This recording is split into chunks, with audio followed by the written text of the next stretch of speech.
call the Charter Township of Chesterfield regular township board meeting for November 23rd, 2021 at 7 p.m. All stand for the Pledge of Allegiance. I pledge allegiance to the flag of the United States of America and to the republic which stands one nation under God, indivisible, with liberty and justice for all.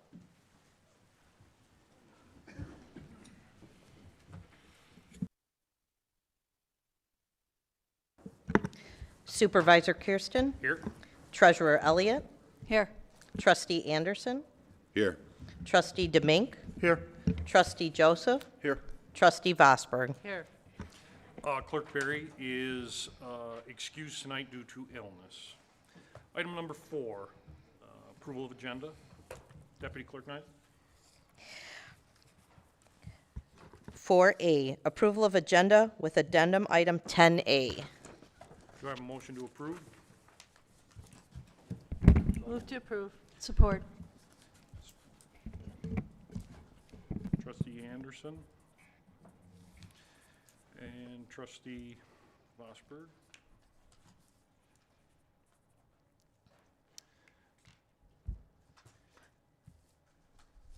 Any discussion from board?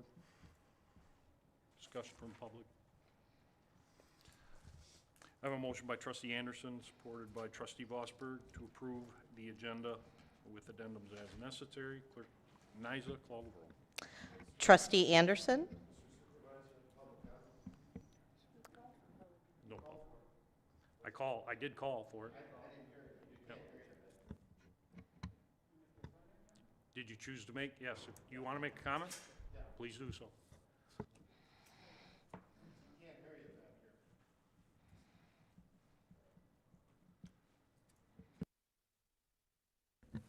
Paul Lafata, 48055 Mallard. In the consent agenda on the payment of bills, you got Department 446, Highways, Streets, and Bridges. There's an invoice from Spaulding D. Decker for $9,000. If you look at the purchasing APO, based under the, you can't hear me? Public comments on the approval of the agenda. I thought you said consent agenda. I'm sorry. I apologize.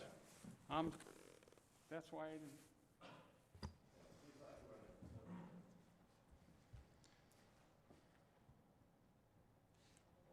Clerk Nyza, call.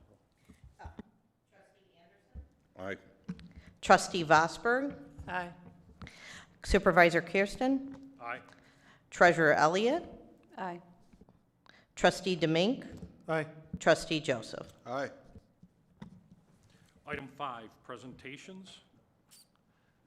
There are no presentations scheduled tonight.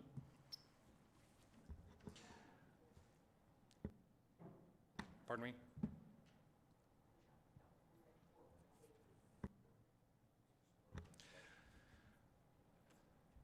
Item 6, department reports. Trustee DeMink. Just a small one from Leisure Services.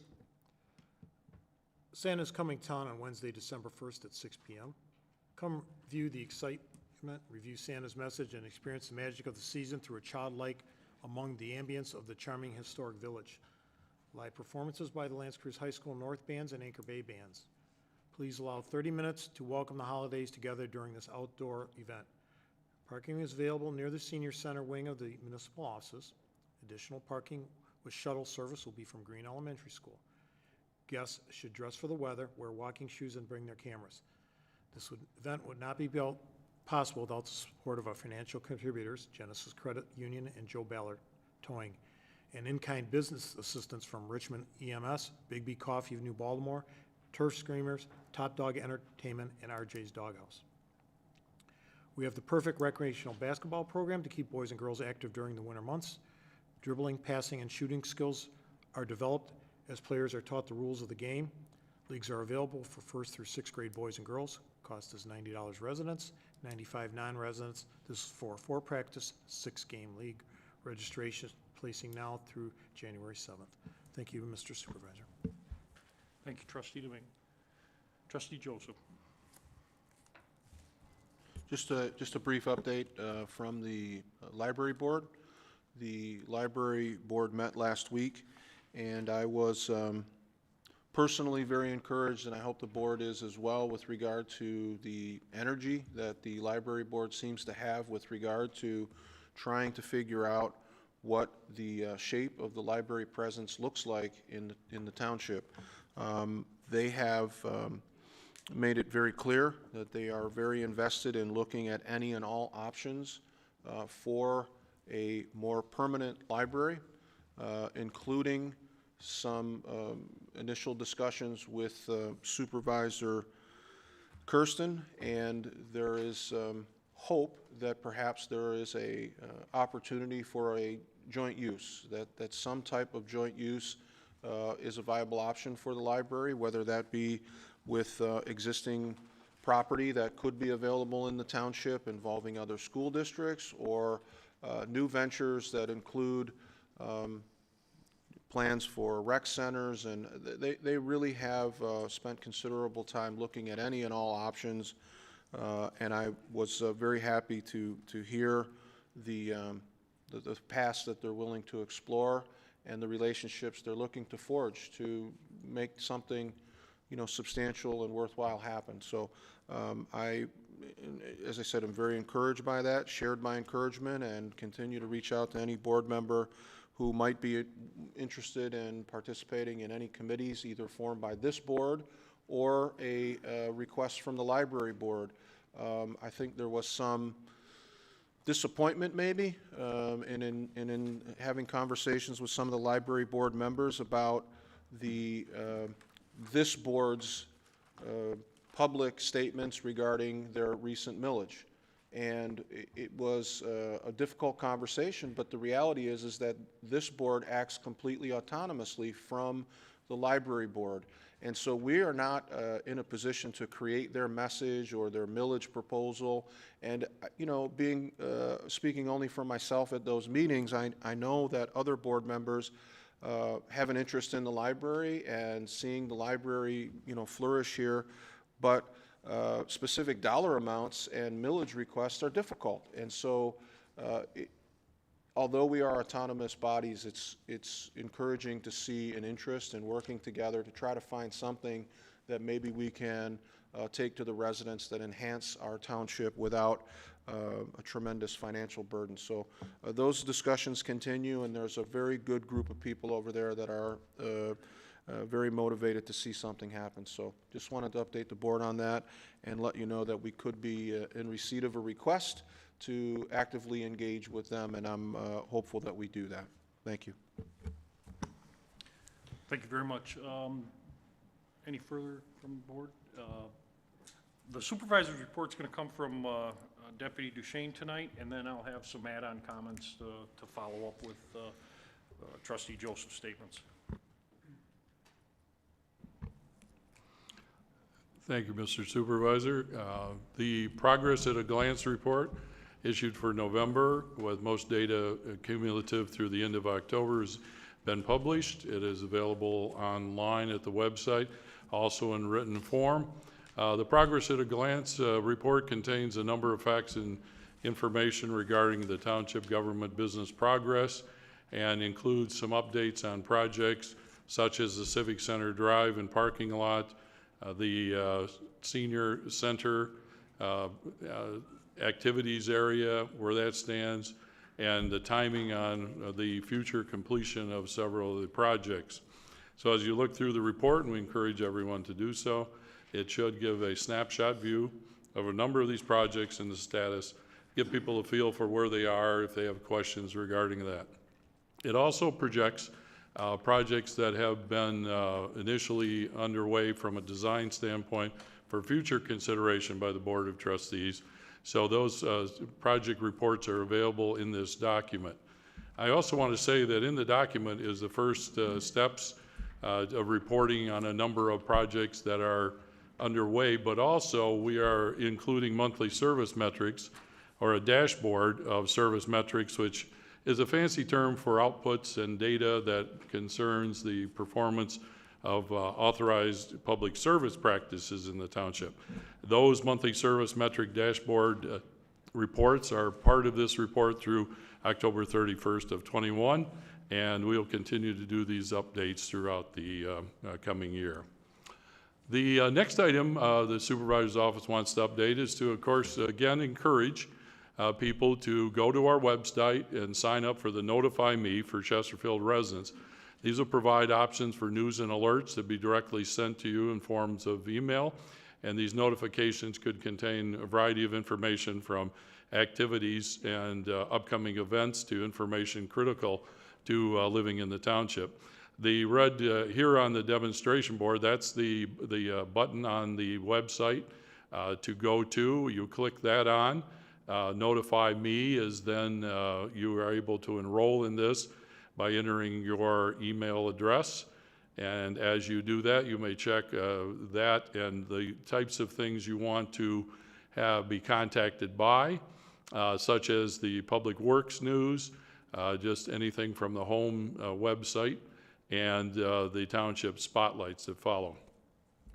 The last thing in the supervisor's report is the finance department, unable to come tonight, but we're presenting their report that is called the CVTRS and CIP Compliance Report. This is annually required in the state of Michigan to provide a report under the requirement of Form 4883, which requires a snapshot view of all financial operations in a summary that are supported by sales and income tax and statutory revenue sharing.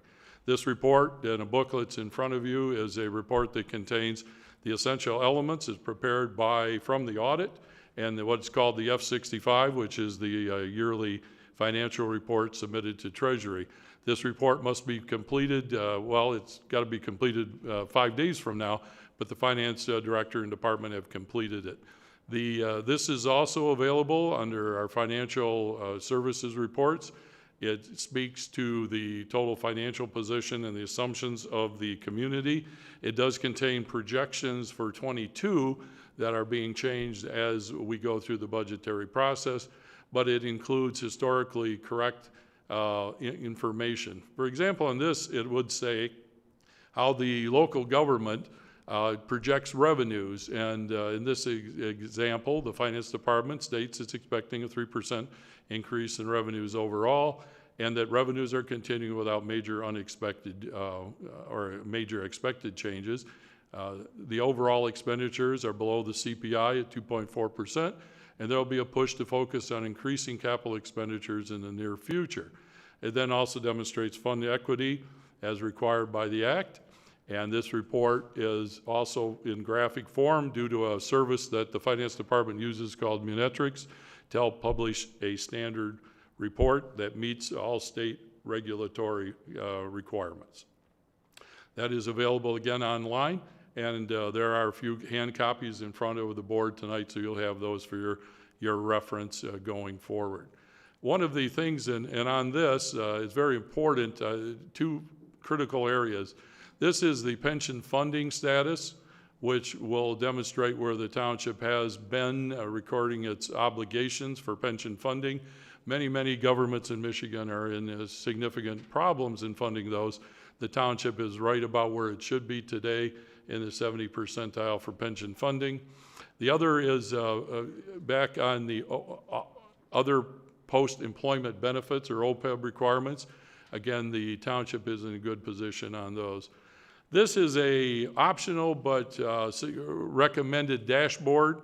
This began under an earlier gubernatorial administration to suggest and recommend that all publicly funded local governments, including school districts, counties, cities, villages, and townships, which is what CVT stands for, provide a report on how the impact of actions in the community are affecting the overall financial picture. And as you can see here, we have the general fund expenditures per capita actually going in the correct direction. Red is actually down, which is a good thing, not necessarily the other way. And green, while it shows an increase in some cases, you have to read the data the way they want it reported. So that has been completed by our finance department and is already filed with the state of Michigan, as you would expect and require. Thank you very much. Thank you. And to follow up on Trustee Joseph's comments and the conversation with the anchor-based school boards that I did have, you received an email on the 18th about a meeting where the facilities director and I did attend the anchor-based school board, and we gave a brief, very high-level presentation / conversation of what that partnership could look like with the use of one of their potential buildings. And along with us was a representative from the library. My intent here tonight is to seek volunteers to create a committee. And if you would like to reach out to my office in the coming weeks to sit down with Anchor Bay and maybe further that discussion at some level to see if there's some partnerships, some joint uses, and some enhancements that we can use across the board. And that the particular topic would be the use of one of their facilities and buildings that we would gain access to by some level. So I'm looking for volunteers for that type of committee. And again, you can reach out. Most of everything that happened is online. You received the email and the presentation. So again, reach out if there's interest. And as I stated in the email, yes, the library is engaged with us and they want to be a partner with us. So with that being said, any further department reports? No further department reports. We'll move to item 7, the consent agenda. Deputy Niza. All items under the consent agenda are considered routine by the board and will be enacted in one motion. There is no separate discussion of these items. If discussion of these items is required by a board member, it'll be removed from the consent agenda and considered separately. Public comments on the consent agenda are permitted. 7A, approval of the minutes of the regular board meeting of November 9th, 2021, and the special board meeting of November 8th, 2021. B, approve a recommendation by Public Works to reinstate the water and sewer bill late payment penalty effective January 1, 2022. C, approval of the payment of bills as submitted by the Finance Department. Mr. Supervisor, I'd like to make a motion to approve the consent agenda with the removal of consent agenda item B for separate discussion.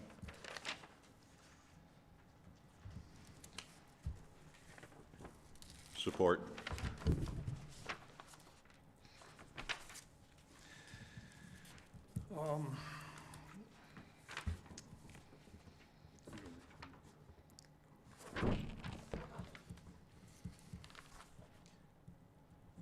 I'll take comments from the public on this topic.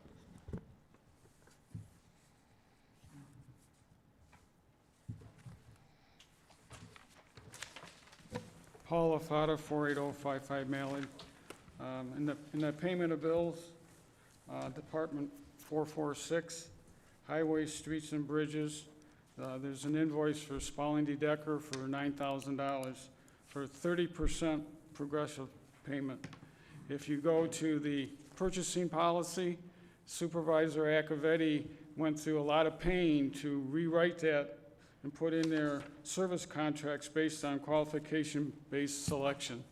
In there, it says that he can contract, but when it comes up to a $20,000 threshold, he has to bring it to the board. That has never come to the board for approval. When they had the meeting for phase 1 of the sidewalks, the public hearing, Trustee Joseph asked the Spalding Decker engineering representative what the fee was going to be. He says there was no fee. There was going to be some kind of a 25% increase on the cost of the sidewalks to the residents. There's another catch to that. It's in the what you call the heavy construction category because it's based on the same line number that feeds highways, streets, and bridges. And it states that there should be a monthly update given to the Township Board of the status of these projects. That hasn't happened. So right now, we're paying somebody, and I don't think we followed the proper procedure, because at 30%, I'm assuming we're gonna have 3 times 9,000, which easy math says 27,000, which means nobody went to the board to get approval. So this would be an example of not following the process and procedures. And the other example is there was no monthly updates. The other example is we just don't follow process and procedures. Thank you. Thank you, sir. Further comments from the public?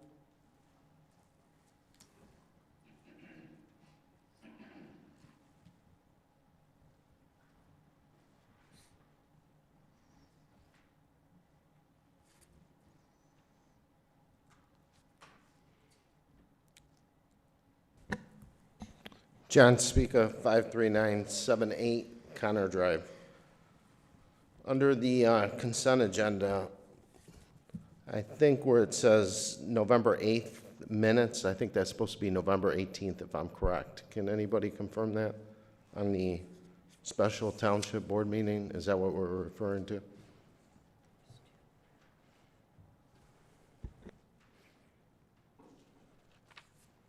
Is it November 18th?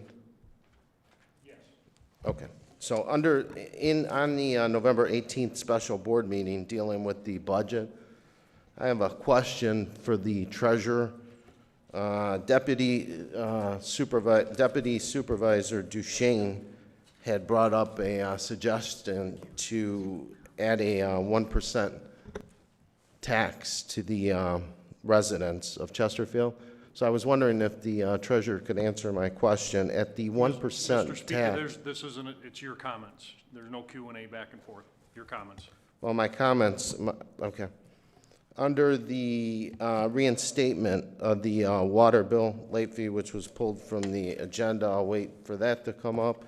And then under the bill run, 3 words that come to mind when I look at the bill run is one's irresponsible, reckless, and dangerous. So, and I'm going to give you an example.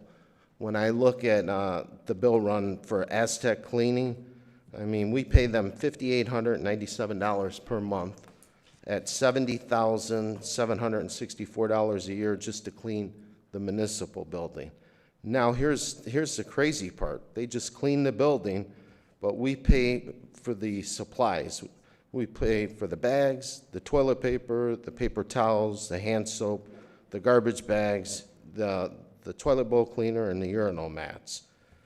To me, that's insane that we're paying that much money just to have a company clean this one building. If we hired 2 people at $15 an hour at 29 hours a week, it would cost us $45,240 per year. Under the bill run, Treasurer Elliott said that we were going to save money if we outsourced the water bills. So on the latest bill run, we're about $12,000 just in one mailing. I also noticed under the clerk's office, she had her glass, she had a frosting put on her glass at $209. I'm trying to figure out, she's never in her office to begin with. Why would we pay $209 to have her glass frosted? We could have had somebody in-house for under $20 do the same work. So again, we've got to get our house in order and control our spending in this township. Thank you. Thank you, sir. Further comments from the public?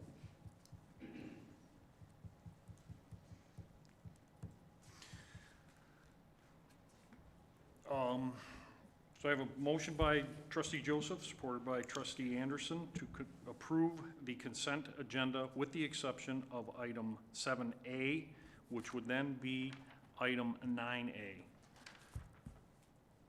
Board discussion? 9B, I'm sorry. 9, yes, 9B.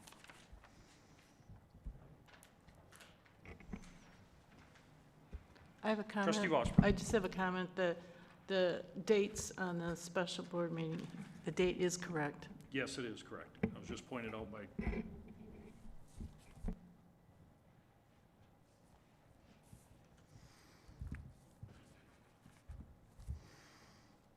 Any further discussion? Deputy Nyza, would you please call the roll? Trustee Joseph? Aye. Trustee Anderson? Aye. Trustee Demink? Aye. Trustee Vosper? Aye. Supervisor Kersten? Aye. And Treasurer Elliott. Aye.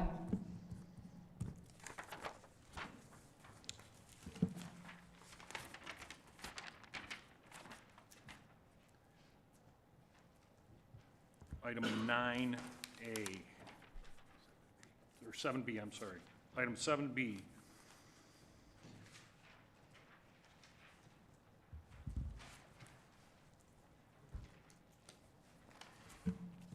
Clerk Nyza. Approve a recommendation by Public Works to reinstate the water and sewer bill late payment penalty effective January 1st, 2022. Again, do I have a motion? Move to approve. Trustee Vosberg, Support. support Treasurer Elliott. Discussion. Deputy Duchesne? We can address this. The state law that was in effect that suspended this activity for late payment has been since expired and sunset. The township no longer has the authority under its ordinance to take the action it did, and reinstating these with notice pursuant to the communication from Assistant Director Johnson will take place as stated. It resumes the normal affairs of the township under the ordinance as it was in place before state law preempted it due to COVID conditions. Kevin Johnson is here if there's subject matter interests that need to be answered, but that's the long and short of it. No longer have the authority to do what's been done under the ordinances and are reinstating that practice on delinquents. Thank you, sir. Comments from the board. Trustee Joseph. Yeah, before I get too deep in my adamant disagreement with that, the law says that we suspended late fees. There is nothing that I'm aware of with regard to how we assess fees and fines that this board does not have the collective ability to make decisions on. So I don't think that it is illegal, and if I'm wrong, I'd like to know from the township attorney why it would be illegal to continue a suspension of late fees. But before I went down that path, I was really just interested in knowing how many residents are impacted by late fees. And so trying to get an understanding of what, and I appreciated the Q&A and sort of the commonly asked questions in an attempt to answer that. The one that was missing for me was really just how many residents are impacted by late fees. And I was mainly looking for a gauge of how many people are out there are really hurting and just unable to keep pace. And so before I went any further with anything about how we and when we and if we collect rate, I was wondering if you had any insight into how many residents are struggling and in a situation where their water bill is late. I can definitely get that information for you. I don't want to make an educated guess or any kind of guess as to what percentage of our residents are having challenges right now. I can definitely get it for you. I don't have an answer for you at this exact moment. I can definitely get it for you. I can tell you that on average, you know, we've had a delinquent amount of roughly, typically it's anywhere between, I would say, $200,000 to $250,000 that's outstanding in terms of late bills that we normally wait for. That's not counting bills that we send out waiting for their payment, just like a regular bill. Those are delinquent bills. During COVID, it reached up as high as, you know, $600,000 to $700,000.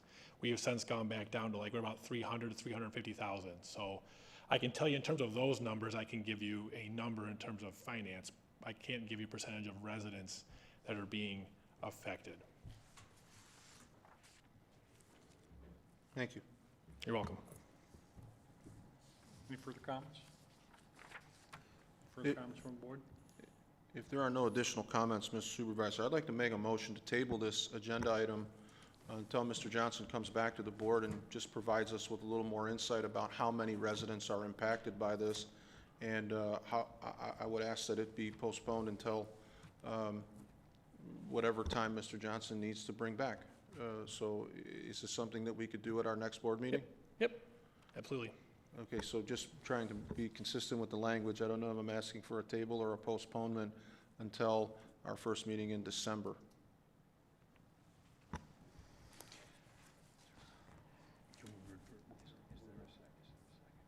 Is there a second for?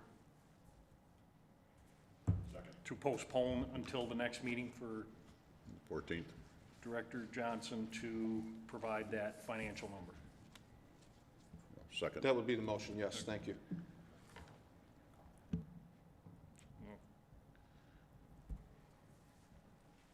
Any further discussion?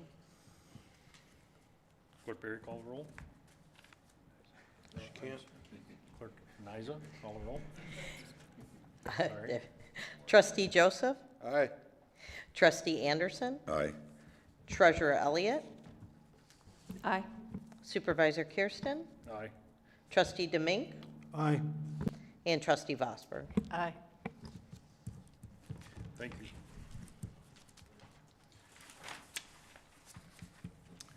Item 8, public hearings. There are no public hearings. Item to the regular agenda, item 9. Clerk Berry, Niza.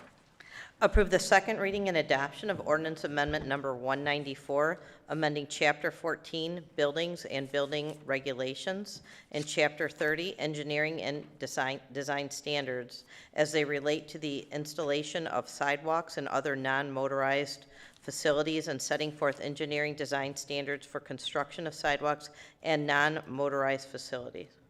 Do I have a motion? So moved. Motion by trustee Demink, second by Supervisor Kersten. Discussion. Comments from the board? Trustee Anderson. Yeah, we had a discussion when this came up, the first reading. Got different answers as to who's going to have to, who's going to be directed to put these sidewalks in and where. Somehow this township survived since 1842 without these sidewalks. I understand the need for them and that in some cases, but also dovetailing in it to the presentation by Spalding D. Decker, I question this whole operation, this whole ordinance. I'm not going to get any more than that, except I can't support it. Thank you, sir. Further discussion from the board? Comments from the public?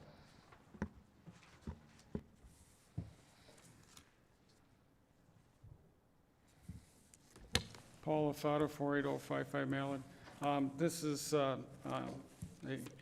part of the $9,000 that went to, or is going to Spalding D. Decker.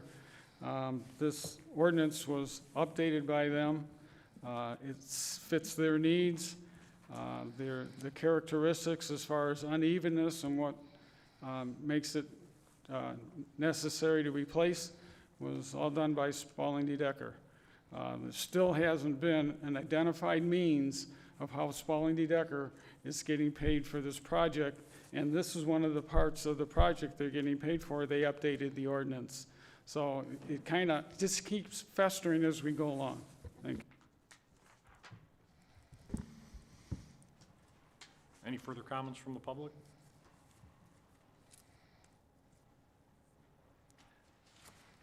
I have a motion by trustee Demink, supported by Supervisor Kersten, to approve item 9A. Deputy Niza? Trustee Demink, Aye. Supervisor Kersten, Aye. Treasurer Elliott, Aye.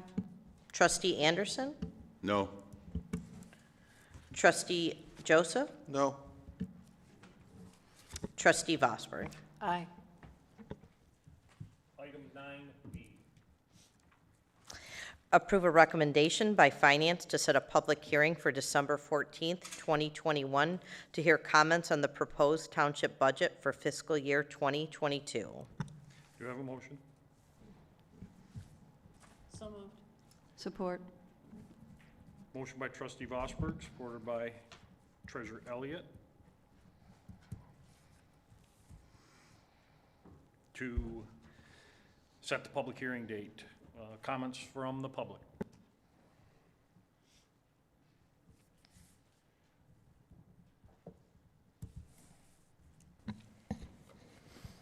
John Spica, 53978 Connor Drive. In regards to the December 14th meeting, I would like to, as a resident, I would like to see this date changed to the 15th and make it a separate meeting.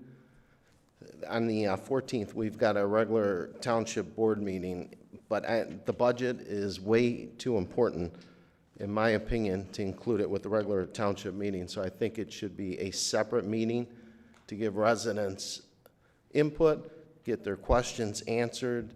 As we seen a couple weeks ago, it's a very complicated budget. There's a lot that needs to be considered, and I think it should be considered done on a separate date. Thank you. Further comments from the public?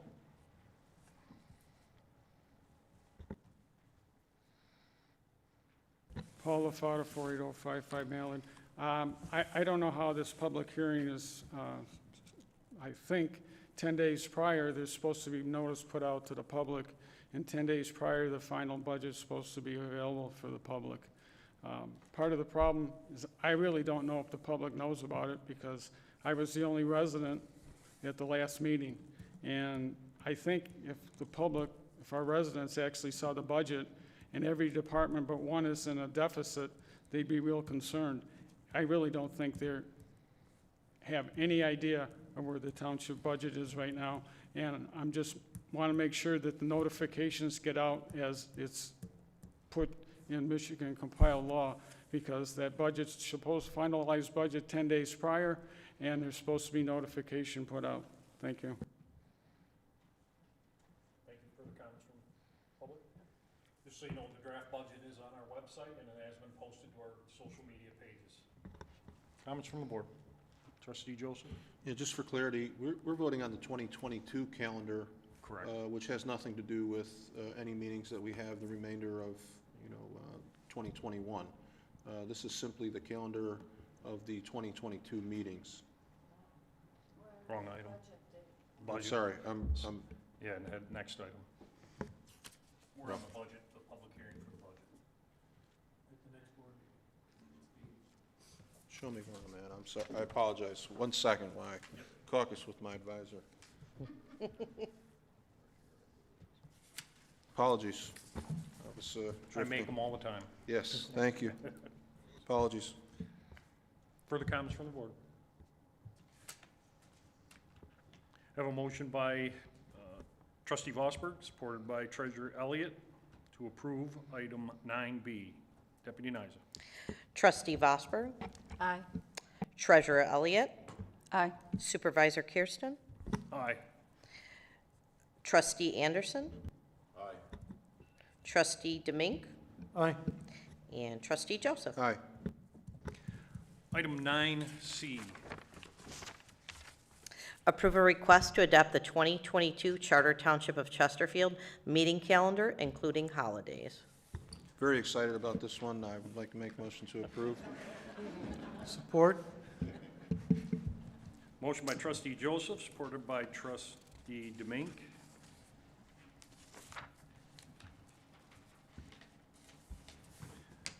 Comments from the public? Seeing no comments from the public, I'll bring it up to the board. Trustee Demink, are you willing to speak? No, I'm good. Finally, a mistake, not by me. I have a motion by Trustee Joseph, supported by Trustee Demink, to approve item 9C. Deputy Niza. Trustee Joseph, Aye.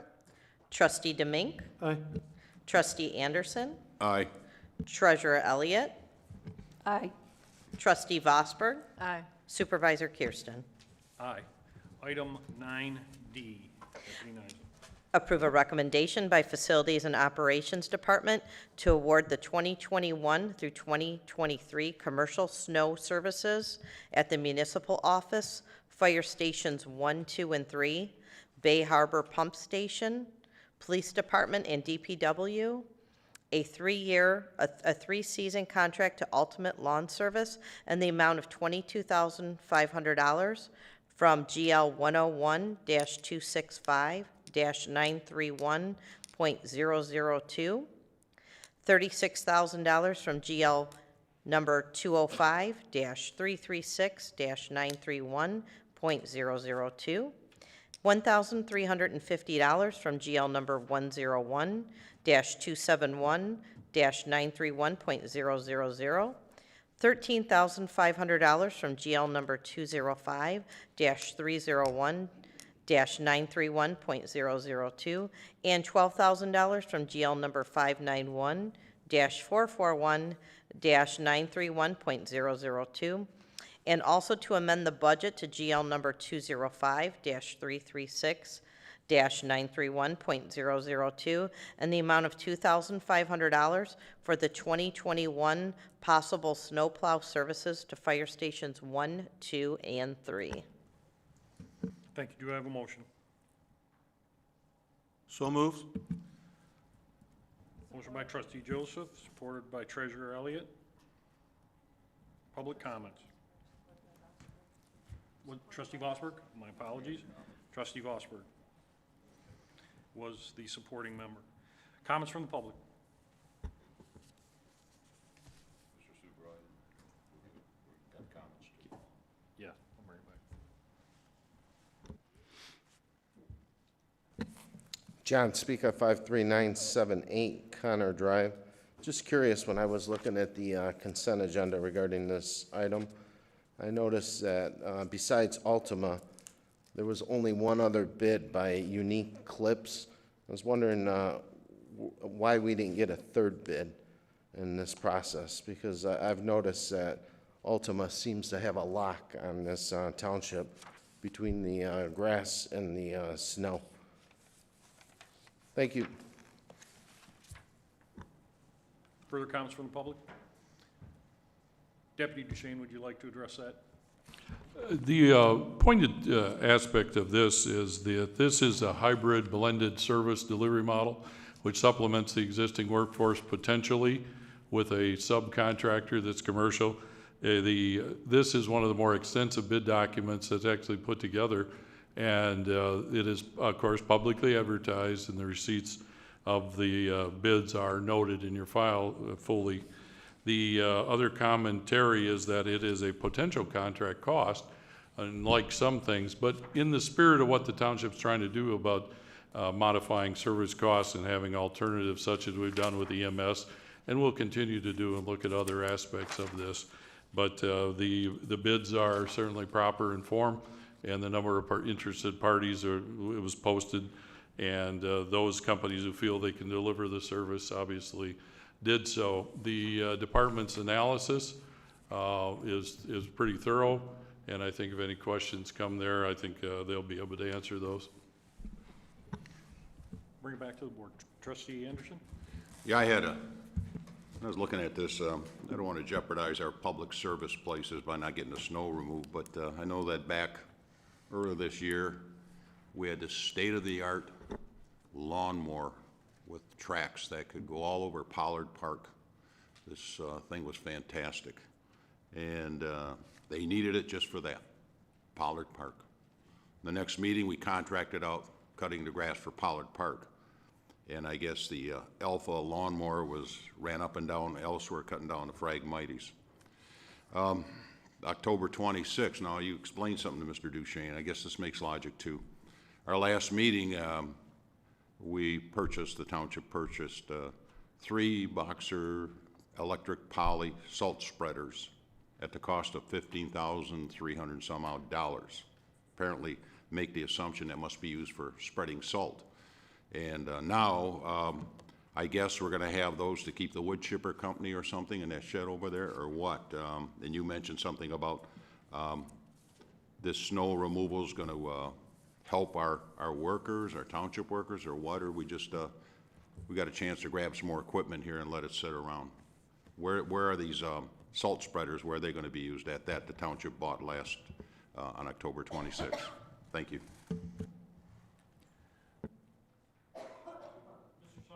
If you would like to address that, please. Sure, gladly. So just to touch on a few things, great questions that Mr. Anderson had, statements. Trustee Anderson, I just wanted to go over a couple of things, kind of expanding this contract a little bit. So this particular contract is what we'll call like an à la carte contract. In other words, these services will only be used as needed. Primary services will come from our department, but what this service covers is weekends, holidays. For example, last year we had the same type of service contract. We spent a total of $2,862 out of this contract, somewhat similar, in 2020, and $3,730 in last year. So what it really comes down to is, for example, on Sunday night, if we get some ice, and I'll kind of break it down a little further real quick for you. So in public safety, the majority of that money that was spent last year, $1,930 was spent at the police department, and $600 was spent at the fire department. Now, we're talking about numbers from last year. I'm breaking down the money that was spent. So ideally what we use here, we use this contract to back up our services on nights and weekends, and being short-staffed and having the ability to call a contractor when needed really makes this contract an extension to our existing services. So to your comments, we are and will remain to use our salters. We still use them on a daily basis all the time, but our salters that we had will remain in use. We're replacing the old ones that we've had for 10 to 20 years with new ones that we'll use on a daily basis. But on nights and weekends and holidays, we're going to supplement some of our labor with this contract. Thank you, sir. You're welcome. Trustee Joseph. Yeah, just to kind of combine Trustee Anderson and a question that was asked earlier. Fair to say, we plan to fully utilize the spreaders as you laid out. That is our day-to-day operations plan. The supplement of utilizing a trusted vendor to fill in areas where, you know, we have snow emergencies and things that happen sort of obviously off, you know, traditional business hours. This supplements that. And then is it fair to say, Mr. Duchesne sometimes speaks in a way that I have difficulty understanding, but I thought that maybe what was being conveyed was there was not 3 bids, and the answer was, in essence, it was put out for as many bids as want to bid. These were the qualified bidders that submitted a bid, and in just a little bit of understanding on these types of businesses, most snow removal companies are looking for a full-term contract where they will be your sole source provider. And so to get somebody to come in on an as-needed basis is not necessarily the most desirable thing for a snow removal or even a lawn care. They're looking for a relationship for the entire season with full service. And in this case, we're asking for limited service, meaning there's limited bidders, and that we have a history of not using them unless we absolutely have to. Is that a fair assessment of the? You said it better than both of us, yes. No, I'm just trying to dumb it down for myself, because Mr. Duchesne is, you know, he's got a vocabulary, and I don't know if the supervisor's paying him by the word or what's going on, but I just want to make sure I got it right. Thank you. Thank you. Any further comments from the board? I have a motion by Trustee Joseph, supported by Trustee Vosberg, to approve item 9D. Deputy Clerk Nysen. Trustee Joseph. Aye. Trustee Vosberg. Aye. Trustee DeMink. Aye. Trustee Anderson. No. Treasurer Elliott. Aye. Supervisor Kersten. Aye. Item 9E. A recommendation by Public Works to approve Administrative Procedure Order Number 18-2021, Township Chipping, Emergency Situations, and adopt Resolution Number 2021-32, Administrative Procedure Order 18-2021, Township Chipping, Emergency Situations. Do you have a motion? I'll make the motion. Support. Motion by Supervisor Kersten, supported by Trustee Joseph. Deputy Duchesne. The supervisor's office, in hearing the interests and concerns of the board, worked with the Public Works office, and the supervisor directed the order for the board consideration to clearly establish how the chipper was going to be used, what the purpose of it was going to be used, and are those conditions. Notifications of what community emergencies. We go back to the earlier comment about sign up for our notification system. A lot of people will get information on that.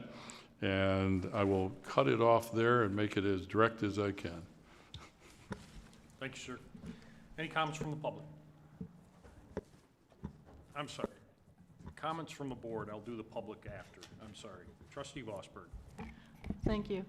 So it looks like this is just if there's an emergency weather or power outage type situation, but it's weather type related, so it's based on weather event. So if an individual has a tree that falls over for whatever reason, but it's not related to a weather event, we would not be chipping there unless, That is correct. I mean, there might be rare circumstances if it is impeding traffic or we just need to get it out of the way, but normally the homeowner is responsible for chipping, is that correct? Or any kind of maintenance of their trees? That is correct. We are not reconstituting the chipping program that was in place that the board discussed at length last year. We did recently purchase a new updated chipper simply to maintain our own property, and in those situations, as last spring happened where a storm came through, roads were blocked, township property had tree fall on them, and there was an accessibility for public safety. This gives us that ability, and what happened in that scenario, and I've described it previously, is I get a phone call as the new supervisor, hey, our chipper's down, what do we do? I'm like, we didn't have a formal practice and policy, and all I wanted to do was to draft this and just have a clear understanding of how this would apply should future events occur. That's really all this is. Okay, thank you. Trustee Joseph? Yeah, I just wanted to say. Thank you, Supervisor Kersten. I appreciate the work that you put into this. When the expense for the chipper came forward, we spent a lot of time talking about, appropriately so, the safety of our employees and whether or not it was, even a worthwhile purchase given potential safety concerns. And residents rightfully came forward and talked about the previous chipping program and that there was some benefit to the residents. I think this is a nice blend of trying to recognize emergency situations where we may have a lot of downed branches and trees, and then to articulate in the proposal specifics that are variables that put the worker safety at a premium. So the size of the pile, the size of the branches, the fact that the organization of the pile requires the cut end to face eliminates scenarios that were described by Mr. Sonnenberg where our people were out and potentially trying to sort of position the limb and avoid oncoming traffic because it was near the road. So I think a lot of work has gone into this, outline, and I think it's a nice blend of trying to give the residents some level of service without compromising worker safety. And I also appreciate the inclusion of things like as needed, because there are situations that we cannot possibly capture in a APO, and so we just leave common sense, to dictate what we're able to do. But the effort to try to help residents with a new piece of equipment is, I think, appreciated, and I appreciate the work you did on this, Supervisor Kersten. Thank you. Just added comments. This really, Kevin at DPW really drafted this. This concern came from me. It was a local Macomb community, Armada. The tornado went through it, and listening to what public safety and DPW and Armada had to deal with, that's really why I believe in this. Thank you very much. Trustee Vosberg. It just as a follow-up again, thank you. It has the already previously mentioned ways that people have to put their branches out, but again, that's only following one of those emergency type events. That is correct. Okay, thank you. Thank you. Comments from the public? Paul Lafata, 48055 Mallard. I'm not opposed to the chipping. The only thing is after reading the documentation, Trustee Joseph kind of hit it before I got to it. You're looking at the criteria for the branches to be picked up, and the criteria between the township and GFL are not the same. And it would be a lot easier for the residents if the criteria were the same, because that way, when the chipper doesn't come to their house, like I've called before I was even elected, and you have to go back and recut them and bundle them and everything else, if the criteria are the same, it's gonna take a lot of work off of it. We put them out the street one time and they're gone. But right now, I think the township's got a 4-foot criteria, GFL's got a 3-foot criteria, and over so many branches have to be tied. So if it was the same criteria, you'd save the residents a lot of headache. Thank you, sir. Further comments from the public? I'll bring it back to the board. Trustee Josephs. Yeah, I appreciate the distinction, but 3-foot versus 4-foot can be significant for exactly the reason that Trustee Vosberg identified, which is you're talking about a storm.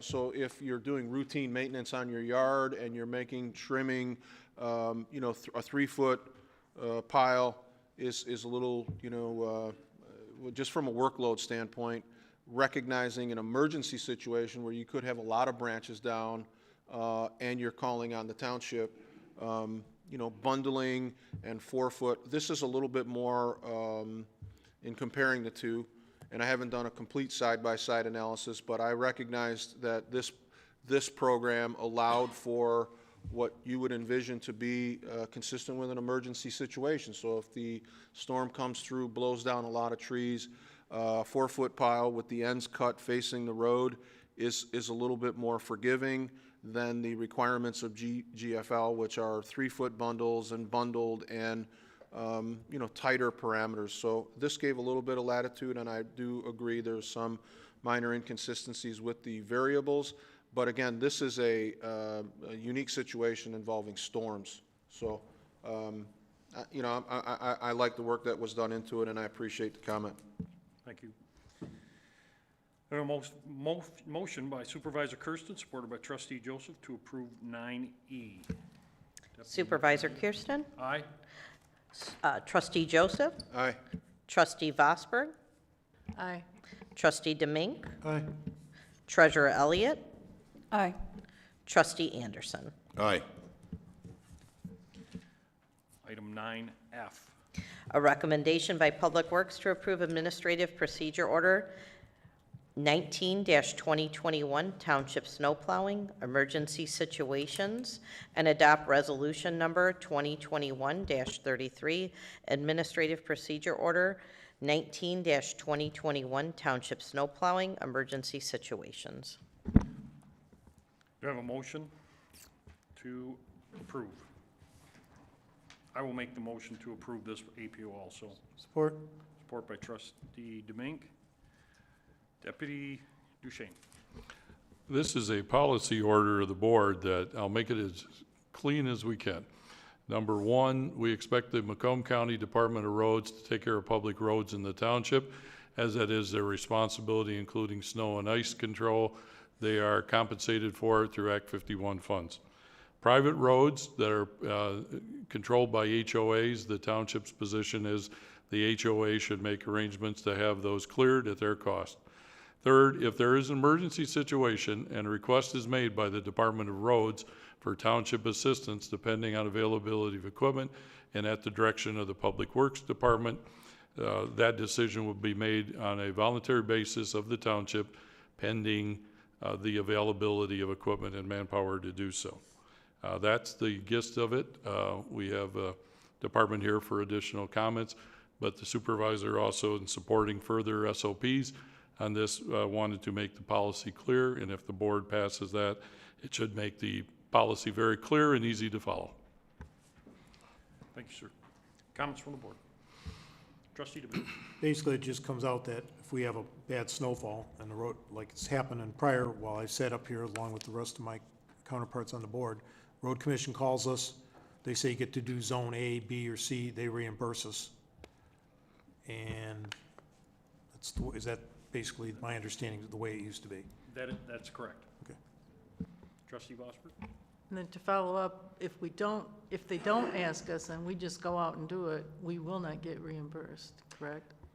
Most likely Yes, will most not. likely. Correct.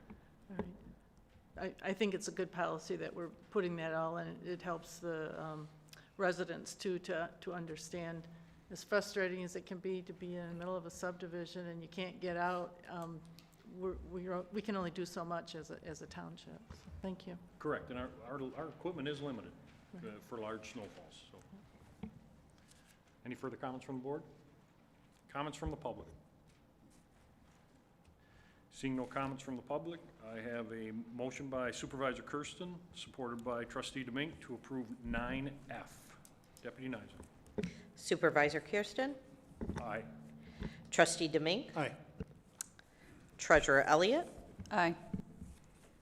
Trustee Anderson, Aye. Trustee Joseph, Aye. and Trustee Vosberg. Aye. Item 9G. A recommendation to purchase 2 digital plan review tables from iProjectSolutions and 18 user seats from Bluebeam for a one-time amount of $32,832 from GL number 101-228-984.000 and an annual fee for upgrades and tech support in the amount of $1,832 per year. I will make a motion to support this item, or to approve this item. Looking for support. Trustee Vosper. Unfortunately, building official, DeMasters was called away on a personal emergency. We'll fill in where we can, but fundamentally, this continues the technology movement idea that all plans that are submitted by January of '23 will be in the form of a digital product. They then can be utilized by the various departments from a common database, and that means site plans and the review documents and building documents will all be immediately available digitally. It'll allow fire inspectors, building inspectors, anyone that participates in the process to have access to these plans digitally from any location. It will certainly be, just by logic, improve efficiency and effectiveness and eliminate document storage of the old rolled up plan type. And this has been implemented. Our planning and zoning and building staff visited Rochester Hills to look at their process and understand how that is. And they came back as enthused as grown men can be enthused about a digital product. I can strongly say that any other research they did showed how well it integrates with our existing BS&A system, our Laserfiche document system, and it's proven and in working in a community like Rochester Hills, quite fundamentally sound research has gone behind that, and the supervisor's office obviously strongly recommends this as part of the integration of technology. Thank you, sir. Comments from the board? Trustee Joseph. I'm sorry, I don't mean to talk so much, but I wanted to point out every one of the technological advances that come to the board, and we improve either service delivery or efficiency or work hours, however it is that the technological advance is being pitched as a great addition. I'd appreciate how we are becoming more efficient. And what would that mean? Does it look like we would have a reduction in the hours that are spent with the paper version? And in this case, I see the benefit and I understand the benefit, but if the presentation could also include the way that, well, some of the things that came out in a budget meeting, another agenda item that we're going to talk about later, 10A, where we're including technological advances. I'd like the inclusion of how that specifically, strengthens our service delivery, our quality of service, whatever the case may be.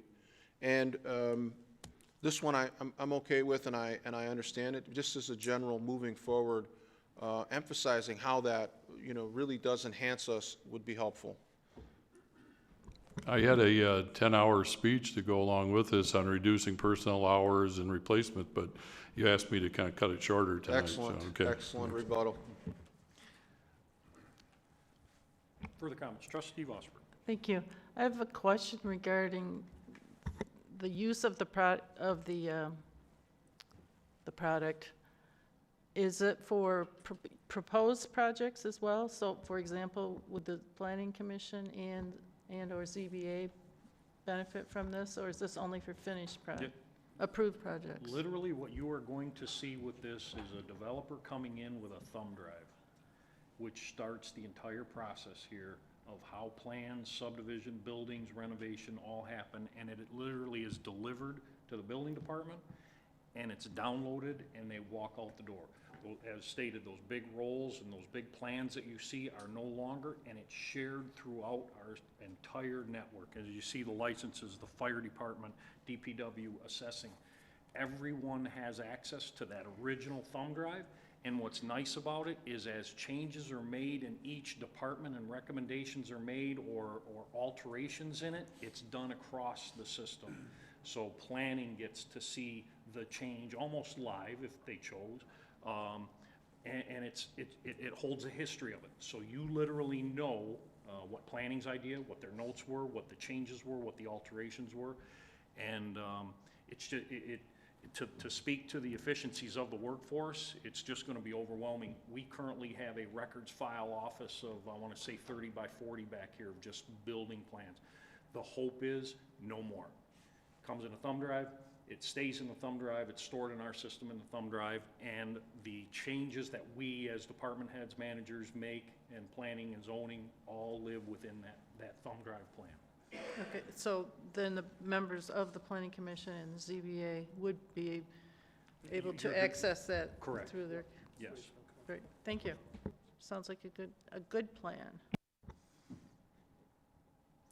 And again, Gary DeMaster would have been here tonight, but he had an emergency, had to step away. They are excited about this, along with when the fire inspectors, one of the fire inspectors when I was at the fire department actually walked in with this idea 4 years ago and said, hey, look at this. This is going to make us so much more efficient, and I'm not delivering plans, and we're not going back. We're not siloing the department. So I think we'll definitely address the efficiency side on the employee and the ease and the public notice. Trustee Joseph. Will the petitioner, when they come in, as part of the application process, they're required to submit, a dozen or so copies of these, right? And it's a tremendous amount of paper. I feel, environmentally, just the amount of, we are up here on the Planning Commission, or when I was there, and I'm sure Trustee DeMink and Anderson and Vosberg, when you get these site plans, there might be 6 or 7 elevations associated with a particular, and you're literally folding over this giant. Will that reduce the cost, for the petitioner? Because I don't know how many hundreds of dollars they invest in 13 copies or 15 copies that they have to submit. Will that reduce that as well? Without speaking, knowing their industry, absolutely it would, because you're talking about a CAD file coming in Right. that's on a computer now. Great, thank you. Thank you. I have further comments from the public.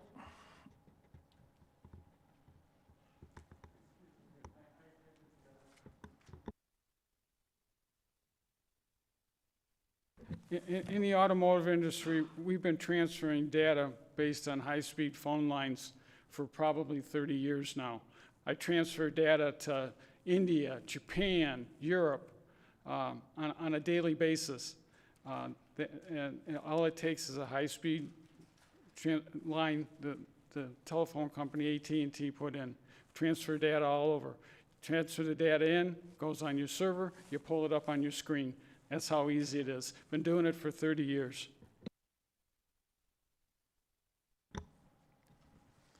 Thank you, sir. I have a motion by Supervisor Kersten to approve with support of Trustee Vosberg's item 9G. Deputy Nyza. Supervisor Kersten? Aye. Trustee Vosberg? Aye. Treasurer Elliott? Aye. Trustee Anderson, Aye. Trustee Demink, Aye. Trustee Joseph. Aye. Item 9H. Set a public hearing for December 14th, 2021, to consider whether to sell the former Department of Public Works site located at 50177 North Gratiot Avenue, parcel ID numbers 09-19-276-002 and 09-19-276-003, and Veterans Memorial Park located at 46000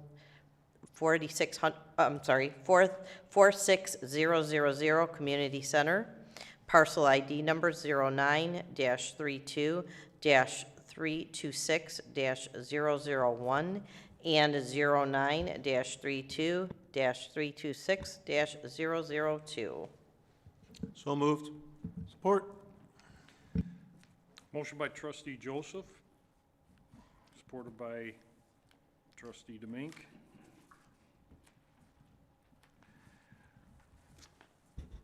Deputy Duchesne? Oh, Go ahead. The only comment is the supervisor's office did a review and consideration of various options and property. The administrative order for the board says there must be a public hearing when we're considering disposal of properties.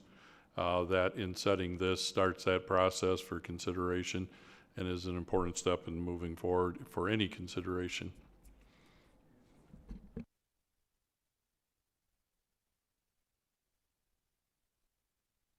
thank you, sir. Treasurer Elliott. I don't know if, maybe, can we separate these properties? Because I believe that, maybe on the same date, but to have the discussion on the agenda on the 14th, to have a separate discussion for each, because I think they have very different purposes and interests. So the one of the Department of Public Works piece and then the park, separate those. I would agree with that. I think that's a great idea.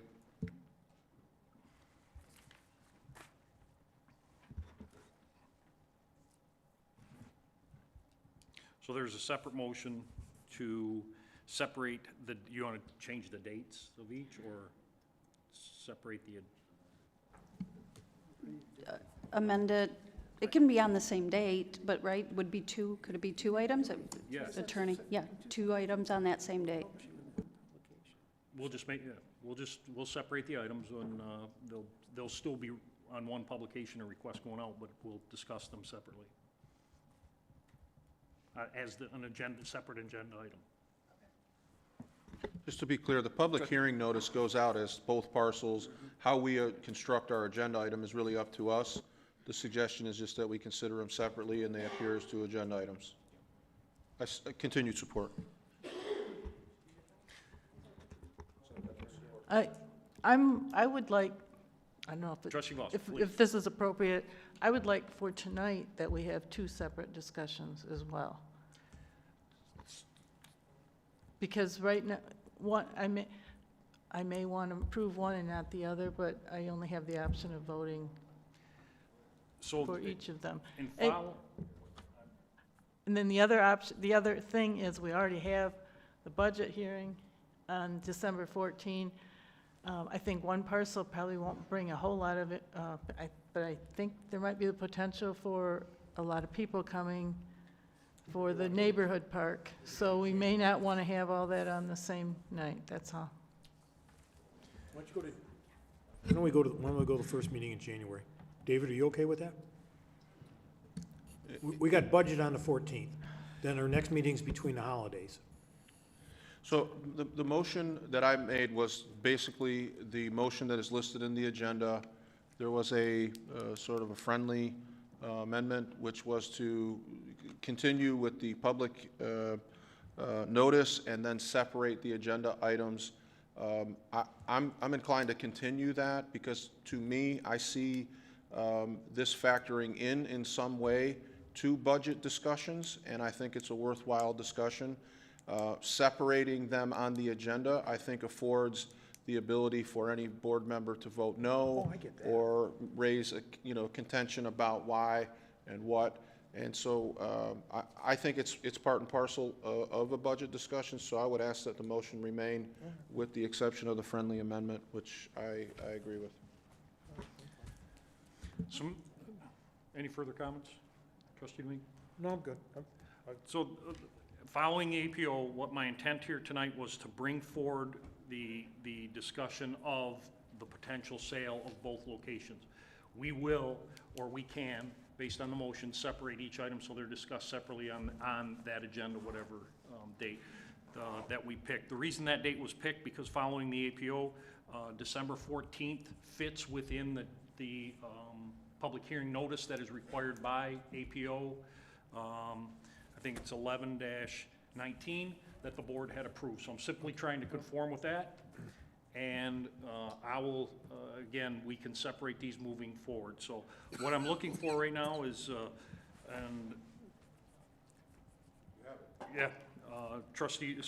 motion by trustee Joseph.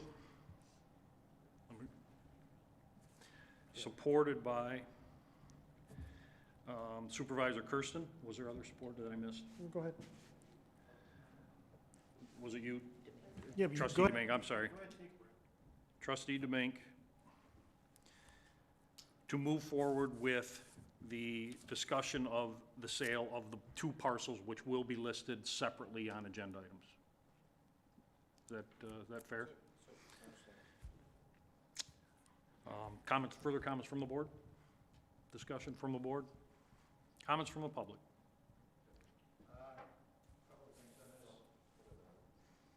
Sorry. When I saw this, first thing came to mind is the public hearing. Director Duchesne came up with the idea of changing the outline that's on the page for basically when you go on the internet and look at this, that there's a column if you want to be notified, put it in there, and you can get notified of these things.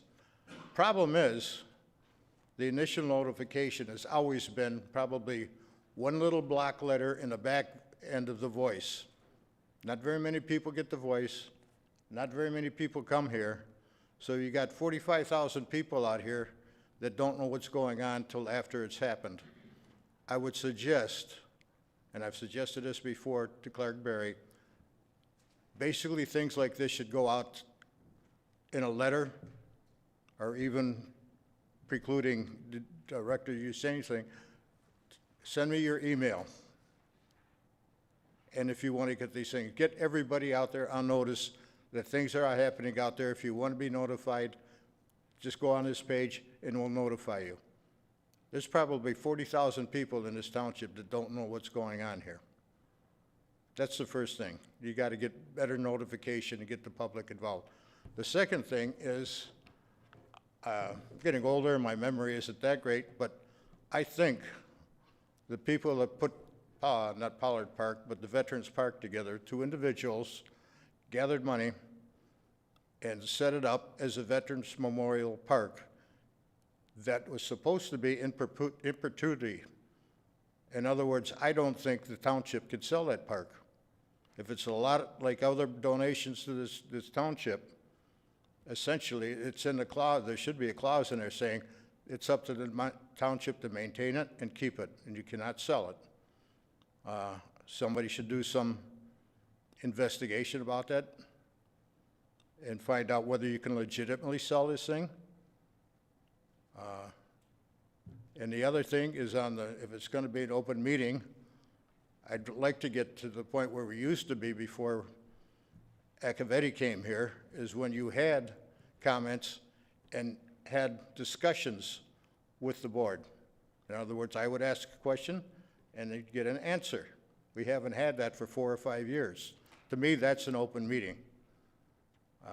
And I'd like to see you get back to that, particularly on these meetings where you're thinking about selling this property. Thank you. Thank you, sir. Further comments from the public? Any further comments from the public? Bring it back to the board. Trustee Joseph. I appreciate the concerns about the legality of the property. I'm sure we will, be in a great position to make a decision based on the law. We are never let down by our attorney on that. So I think it's a worthwhile concern and something that, of course, will be investigated.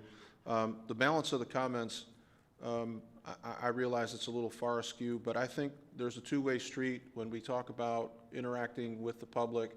And I know that there's a concerted effort by board members to try to act diplomatically with one another, and that extends to the public as well. And I think there's a shared responsibility. And so when people come to the podium in a truly inquiring way, there's more likelihood of a back and forth. And I know we're a little bit askew on this agenda item, but it's a two-way street.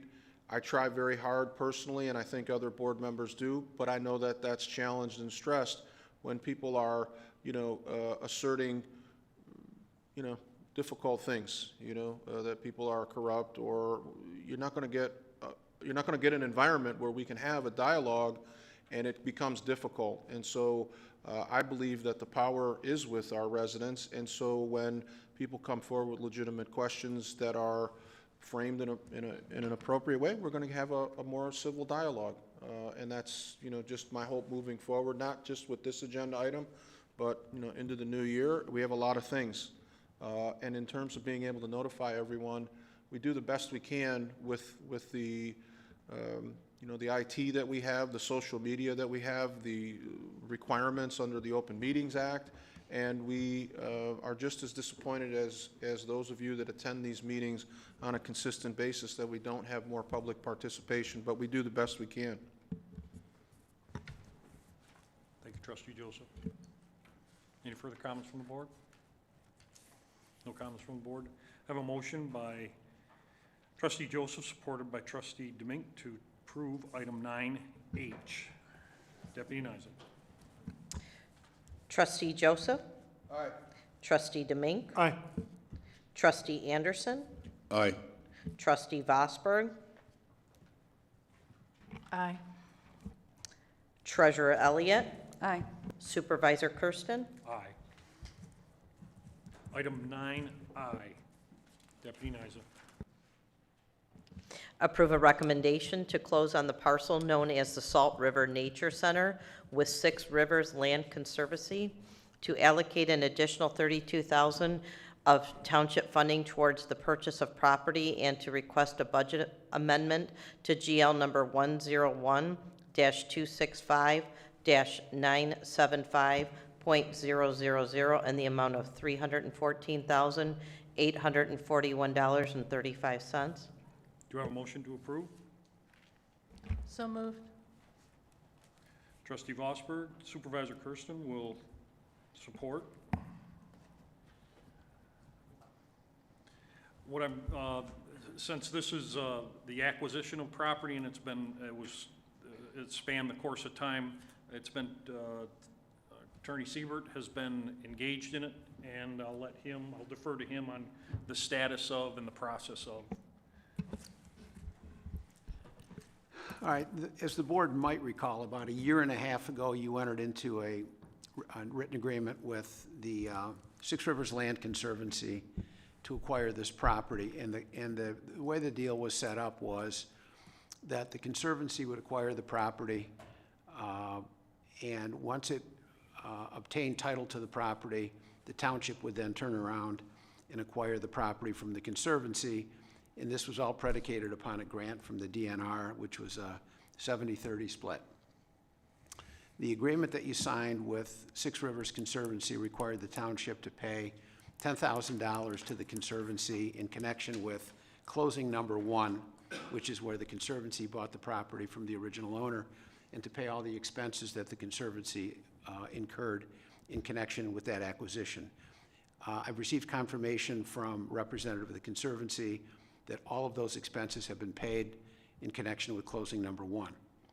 The Conservancy now owns the property, and under the terms of the agreement that we signed, we have to close on our acquisition of the property on or before December 31st of this year. Because it is a DNR grant, we have to submit the entire closing package to the DNR to get their approval before we close. There is a tentative closing date scheduled for December 13th at Greco Title. That is subject to being moved depending on how quickly we get the title work from Greco and how quickly the DNR can approve it. The amount that we will end up paying for the property, the original purchase price was $285,000, but it was subject to the township paying all of the costs incurred by the Conservancy. Those costs included not only the payment of the title commitment, the costs associated with closing, any attorney fees that they incurred, and on this sale, there are none on their behalf that we've received. There's also the interest that they paid on their mortgage. They borrowed money from First State Bank to purchase the property. We're obligated to pay the interest on it. At the end of the day, if this were to close on December 13th, the amount due is $310,000. That does not include any additional costs that the Conservancy incurred. Jody Claycomb has been doing all the heavy lifting on this deal since it was originally signed. And in the motion, she's got it 314. That should be sufficient to cover the closing costs and any additional costs. So at this point, we've got to close it. We don't have the luxury of saying no, but that date may be moved. Thanks, sir. Any comments from the board? Trustee Bosworth. I have, we're asking for a budget amendment as part of this for that purchase price.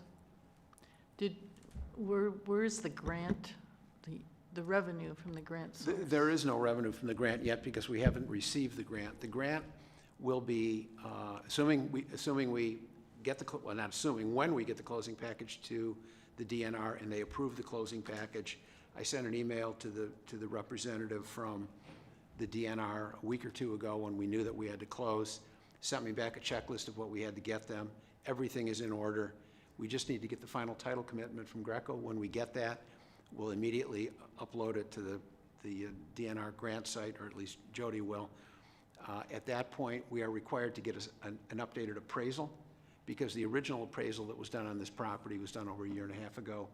DNR requires an update. They've told us that appraisal can be submitted after closing. So when they get the new appraisal after closing and they've approved it, we'll get the grant funding. That could take 6 months, could take 8 months, could be next summer. We're sitting here, and it may be that long before we get the grant proceeds, but it is a 70-30 grant, so. Okay, so. There's nothing that we've seen that suggests that we're not going to get the grant. Correct. We've checked all the boxes, crossed all the Ts, dotted all the Is. It's just now a matter of getting them the documents, getting the new appraisal, and we should be good to go. Okay, thank you. Thank you. Any further comments from the board? Trustee Joseph, or Trustee Anderson, apologies. I just want to make some reflections on this piece of property, the township. I didn't support it when it first came up. Our township workforce has spent a massive amount of hours over there a year and a half ago, getting it ready for photo ops. We've invested, I think the township's invested lighting in there. It's probably the only sensible thing because God knows township's going to own this piece of property, my understanding, into perpetuity. And we brought these debates up earlier. I know it's not going to change anything, and Council, I appreciate your presentation. You're the messenger here. The township's going to own this, whatever, and as far as keeping it safe, properly patrolled, with everything else going on nowadays, I wish there was a way we could jettison this thing. There was a lot of as far as I can, this is my opinion, a lot of horse and pony shows that went on to get this piece of property. And I know that the township barely beat out, I forgot, was the developer was going to put all these houses on it for the last 20, 25 years, and they didn't go in there. And we now have a nice walnut forest that will be off the tax rolls, and it'll be on the liability of the township. And I'll stop right there. Thank you, everyone. Thank you. Trustee Joseph. Yeah, just, again, not to replow the same field, but I couldn't agree more. Trustee Anderson and I adamantly opposed to this project. I don't know that we have the budget for it, and during our budget discussions, it's pretty clear we don't. We went into it anyway. The way that we went into it, and I know Supervisor Kersten, independent of your assessment on this project, there's really little that the board can do contractually. You inherited this project and this purchase agreement. There is no opportunity to turn back now, no matter what this board does. I can't for the life of me still figure out why we would pay an independent third party massive amounts of closing costs, not once but twice, and to take on a parcel that we are really going to be hard pressed to figure out how to maintain. If we do nothing with this parcel and it's just there as a passive park, an additional piece of property added to our existing park structure, we can't maintain within budget existing parcels. Taking on this parcel, and I did appreciate the portion of the presentation that Trustee Anderson was talking about the very old walnut trees and so forth, but I don't know that the employee contracts allow for us to compensate employees in walnuts, and I don't know how we're going to continue to maintain the existing property that we have, and yet we continue to take on hundreds of thousands of dollars of additional liability. And again, if there was a way to turn this back, I would strongly recommend we do it. But at this point, I think we've entered into a contract, and it is what it is. But for the record, I couldn't be more opposed to this. And again, Trustee Anderson did a nice job of pointing out, I think if we had $1 for every photo that was taken with elected officials on this piece of property, we could probably pay for this in cash.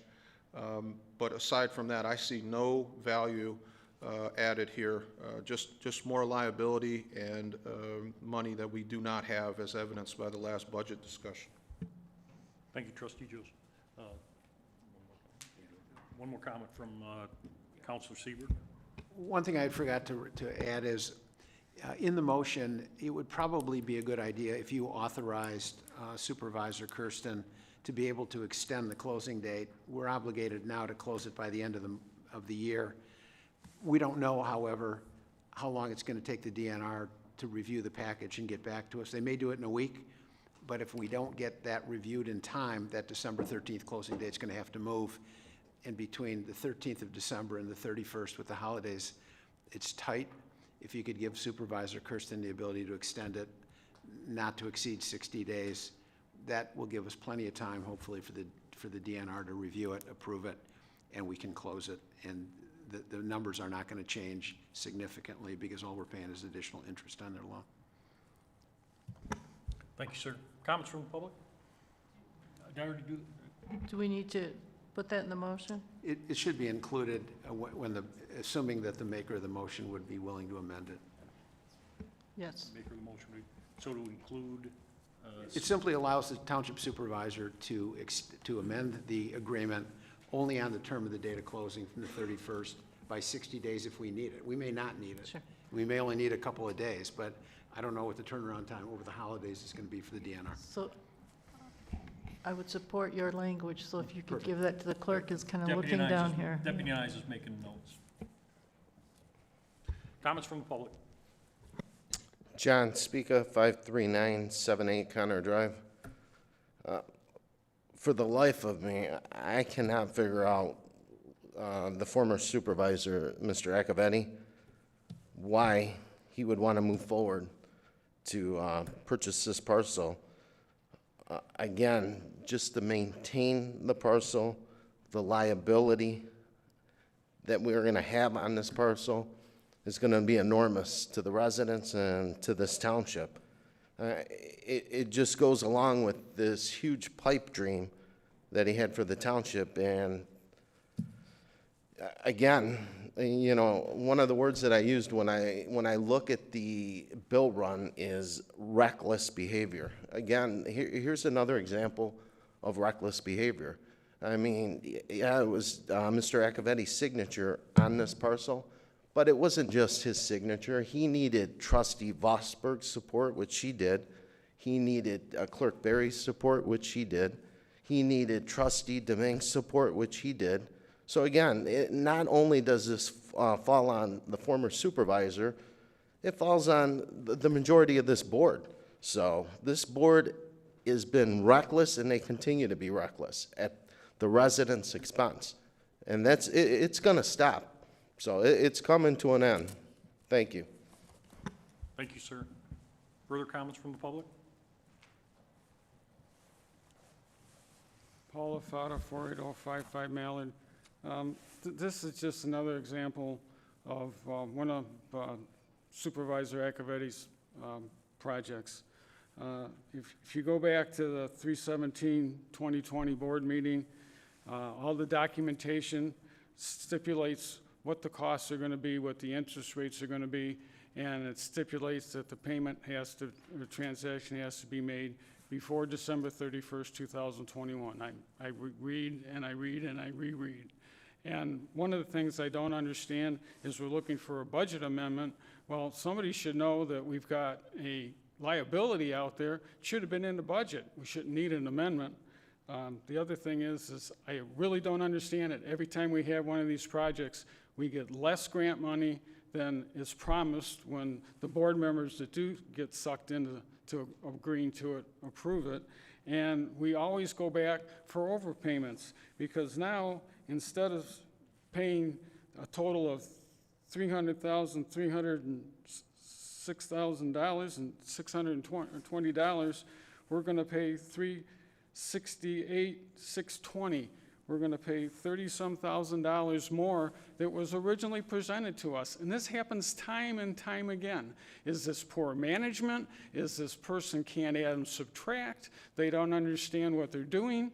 But it costs the township more money. Every time we go through one of these transactions, we get promised we're going to get X amount of grant money. We get less.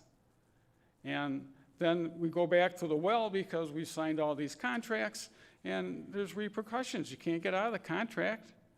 But everybody's got a wealth of knowledge up there, and they just go forward, and they believe what they see on a piece of paper that Supervisor Accavetti put out there on 3/17/2020.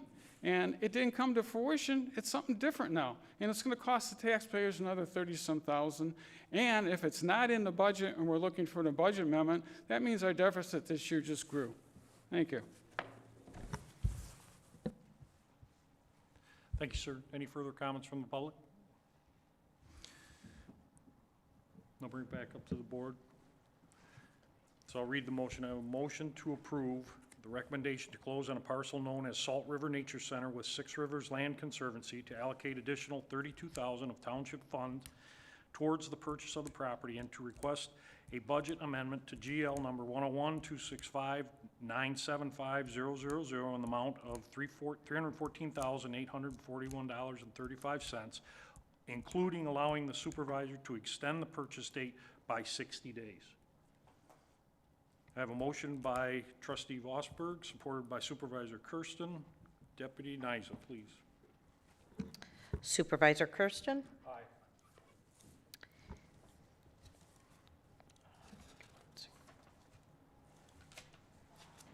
That was a Deming? Yes, the Vosberg. Oh, Trustee Vosberg? Aye. And, sorry, I got myself. Who supported that? That was who supported? Okay, Trustee Deming? Aye. Sorry, and Supervisor Kersten? You already recorded my vote. Okay. Treasurer Elliott? Aye. Trustee Anderson? No. Trustee Joseph? No. Thank you. Item 10A. Deputy Nyza, sorry. Approve a recommendation from Treasurer Elliott to absorb the online EFT fees for utility billing and taxes. Motion to approve. Do I have a motion to approve? Treasurer Elliott? I will support that motion. Supervisor Kersten will support. Discussion from the board.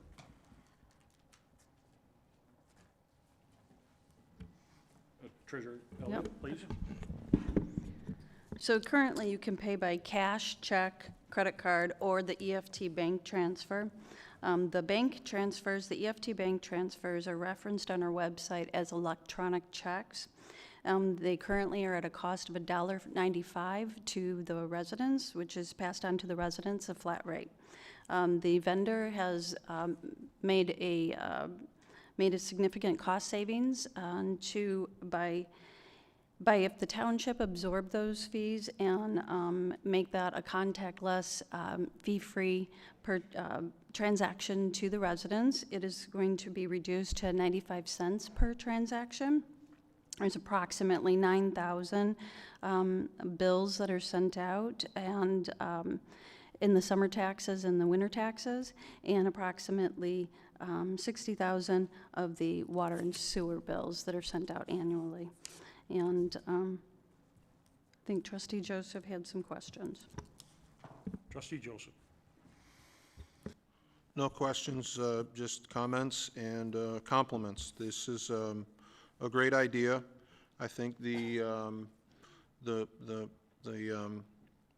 marketing of your agenda item, I don't know that you, I think in transparency you talk about absorbing the costs, but I would like to think that the costs associated with waiving that 95 cent per transaction will actually yield more revenue coming into the township just on the reduction of the amount of processing that needs to take place when somebody comes in to pay a bill.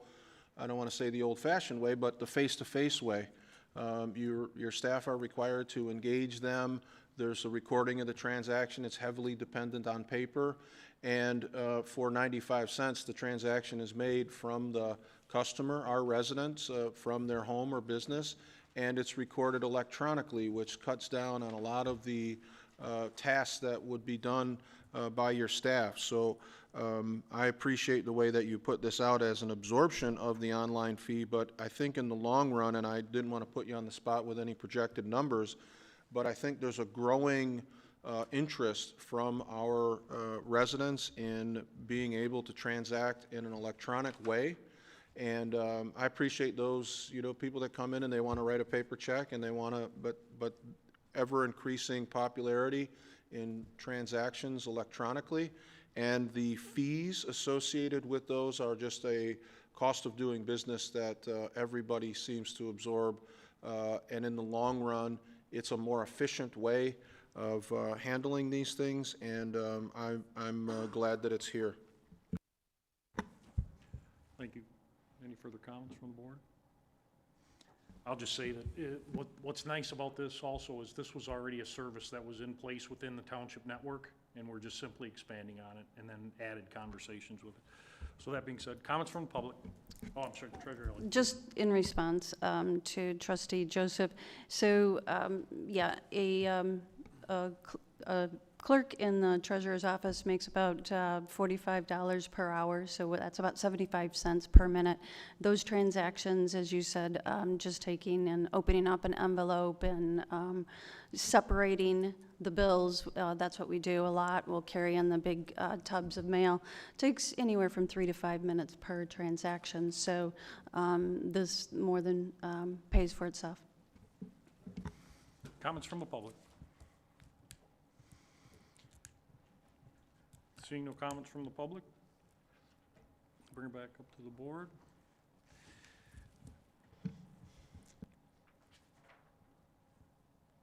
I have a motion by,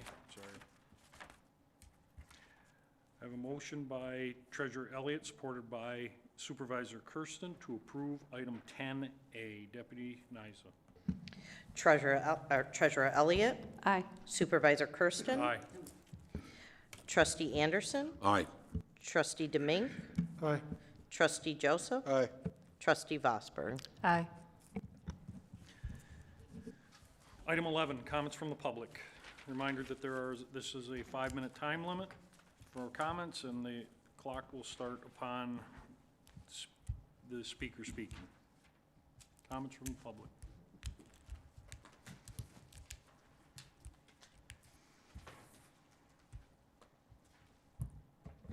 Paul Lafata, 48055 Mallard. The last budget meeting was kind of discouraging. All of the departments in deficit, fund balances shrinking, wanting to take over a sewer line that's still under contract till 2026 without even trying to negotiate to find out why the other entities, municipalities, use that line for, I think, 17 years, aren't held responsible for any repairs. Hearing that the township, if they want a road fixed, have to cough up more money. It's really not conducive. It's not what the residents want to hear. And then at the end, Director Duchesne says, well, if you want to fix it all, we'll just raise the taxes, and if the residents want it, they'll pay for it. Now, you guys got to try and manage and budget what you got before you go back to the well, because I don't think any kind of tax, the police millage got voted down twice. I don't think the residents, they might not be coming here, but the first time somebody hears tax, they'll be here. I don't see, I went and looked at the budget again online. Nothing much changed from the first time to this time, or from one board meeting to the next. The numbers look like they're pretty consistent, and they don't look all that rosy. And I don't know what the township's going to do, because you can sell off property, but the Supervisor Accavetti grew government by $2 million in operating costs. Unless it goes away, you need another $2 million a year, and then you're at a break even. So something's got to break loose. And I don't see anybody making any effort. It's like we get in all these software programs and everything. Are we going to, it doesn't take 4 administrative assistants to pick up the phone and call a contractor to come out and fix something or shovel snow. One should be able to do it. Something's got to happen, and I really don't see it. Then there's other entities, in the county that don't really want to help us out either. So we, Selfridge Air Force Base, Mr. Pass hasn't answered my last email when he promised a town hall meeting, and PFAS, every time it rains, just gets pumped into the Clinton River. And what goes in the Clinton River is the responsibility of Candace Miller, the drain commissioner. And she has time to go to SEMCOG and talk about a fish habitat, but we're poisoning our people with PFAS. And PFAS, it doesn't matter how much it is, once it goes in your body, it doesn't go away. And it's very harmful. It's almost as bad as lead. And all this is going on. We have deficits, we have environmental problems, and it doesn't seem like any of it's coming to a head. Anybody's really working at it. And, somebody needs to put some effort into it. Just forgiving the cost of paying a bill electronically. I got over that years ago when I opened up an account at Macomb School and Government. I transfer the money from my account, and they take care of it. Doesn't cost me a dime, doesn't cost the township a dime. Thank you.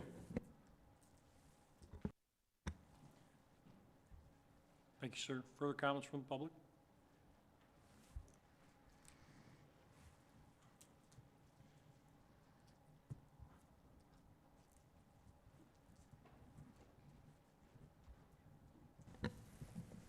John Spica, 53978 Connor Drive. This is, in essence, a letter from Mr. Paul LaFata to the editor that got edited. So it's titled, "The Rob Peter to Pay Paul." I checked the stock market daily. On Wednesday was a downturn. Credit was given to the feds, reporting 6.2% of an inflation rate. My concern, how it prices for cars, new, it's up 12%, used 22%, consumer product across the board are set at least 10%, food, meat, dairy, and produce up 14%, depending on what you buy. Gasoline, heating costs are up 48%, housing, home sales are up 24%, and rental costs are up 11% to 17%, depending on where you live. Utilities up 12%, will only get worse this winter. all double-digit inflationary increases, but the feds have the inflation rate at 6.2%. Things aren't adding up. The feds don't have or purposely won't add true numbers in their manufactured inflationary equation factor. They're not on the same economic page with the actual cost for the American consumer, or a whole bunch of both.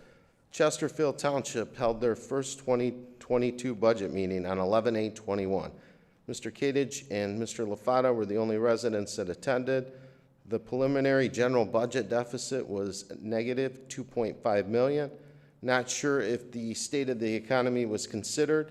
The deficit did not include administrative fees of $234,329 to public safety, $452,912 to water and sewer departments. The interdepartmental transfers would reduce the preliminary general fund deficit to $1,672,162. This was a primary topic at the budget meeting. Let's interject local history. Supervisor Kersten, between 2016 and 2021, grew the cost of Chesterfield's general fund government by approximately $2 million. Never kept his promise for increased state revenue. Kersten increased administrative charges in 2021 to plug the hole, the general fund deficit he created. Chesterfield's financial wizards, we've got two of them, Trustee Vosberg and Treasurer Elliott, did not have or purposely wouldn't add true numbers into the manufactured administrative fee equation. They're not on the same economic page with actual cost, or a whole bunch of both. At the 11/9/21 board meeting, both Elliott, Vosberg endorsed transferring funds from public safety and water and sewer to the general fund. No consideration for reputable services provided by Public Safety Department, or thought reducing revenue reduces manpower and equipment to keep Chesterfield's residents safe. Transfers from the Water and Sewer Department will start echoes, raise the water and sewer rates.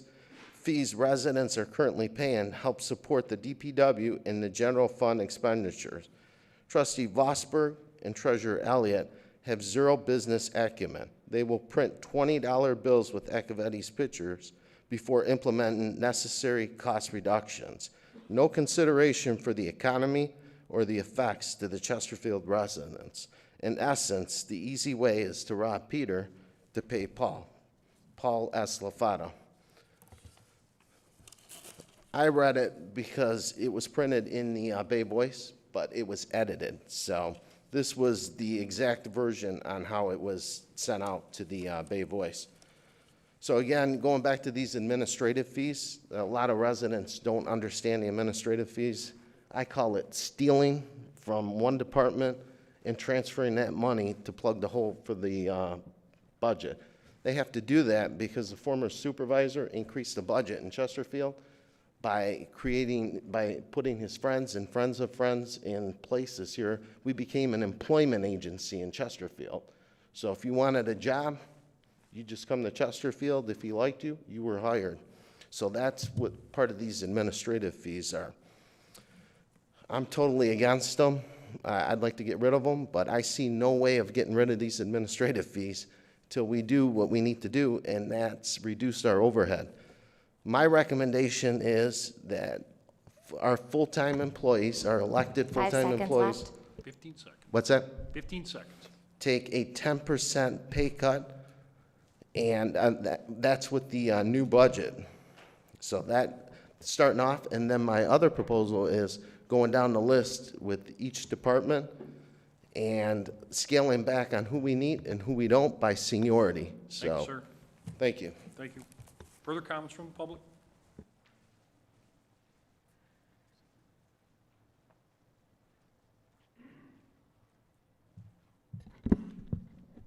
Mike Martin, 50393 Bauer. A couple of things I want to say.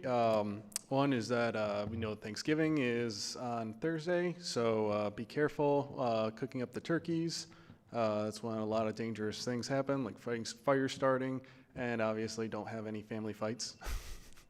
Other than that, I do have one question for the clerk's office. I know the clerk isn't here, but I was hoping the deputy clerk can shine a light on this.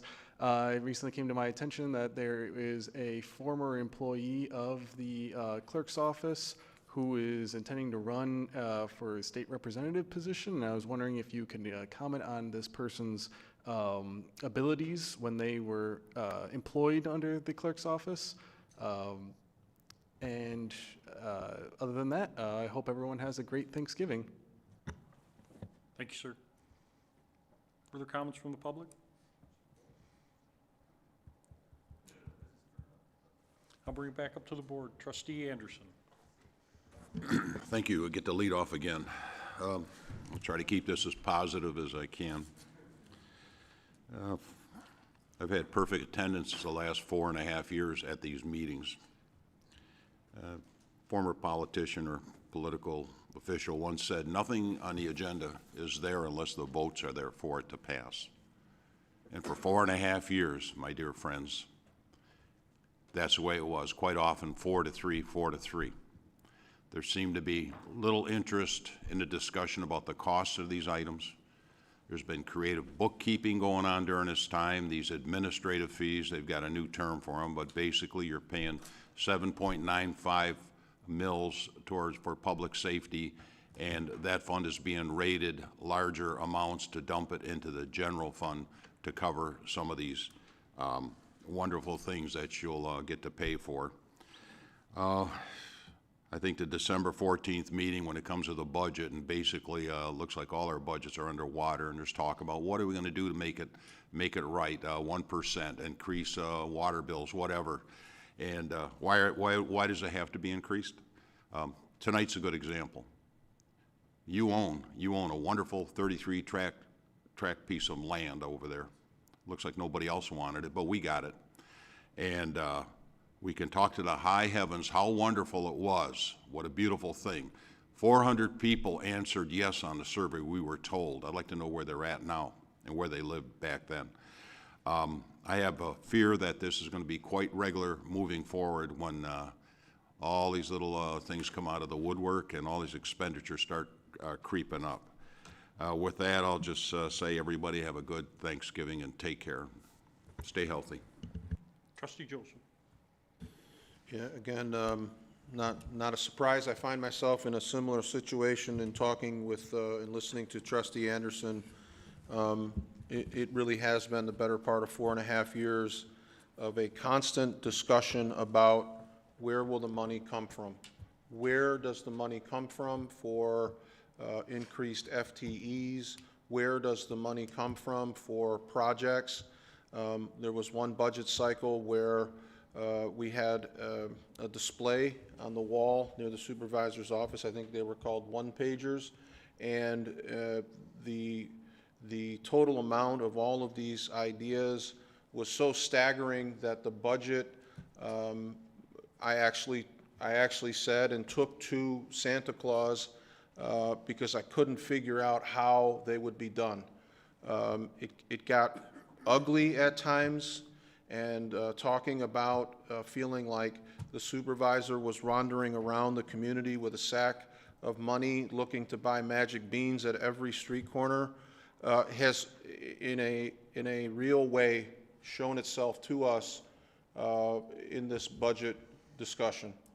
We are, in any way you slice it, even though we were told of extreme confidence and pride and all of the other things that went into just a lot of adjectives to describe, but not anything real in terms of dollar amount, and we are seeing it.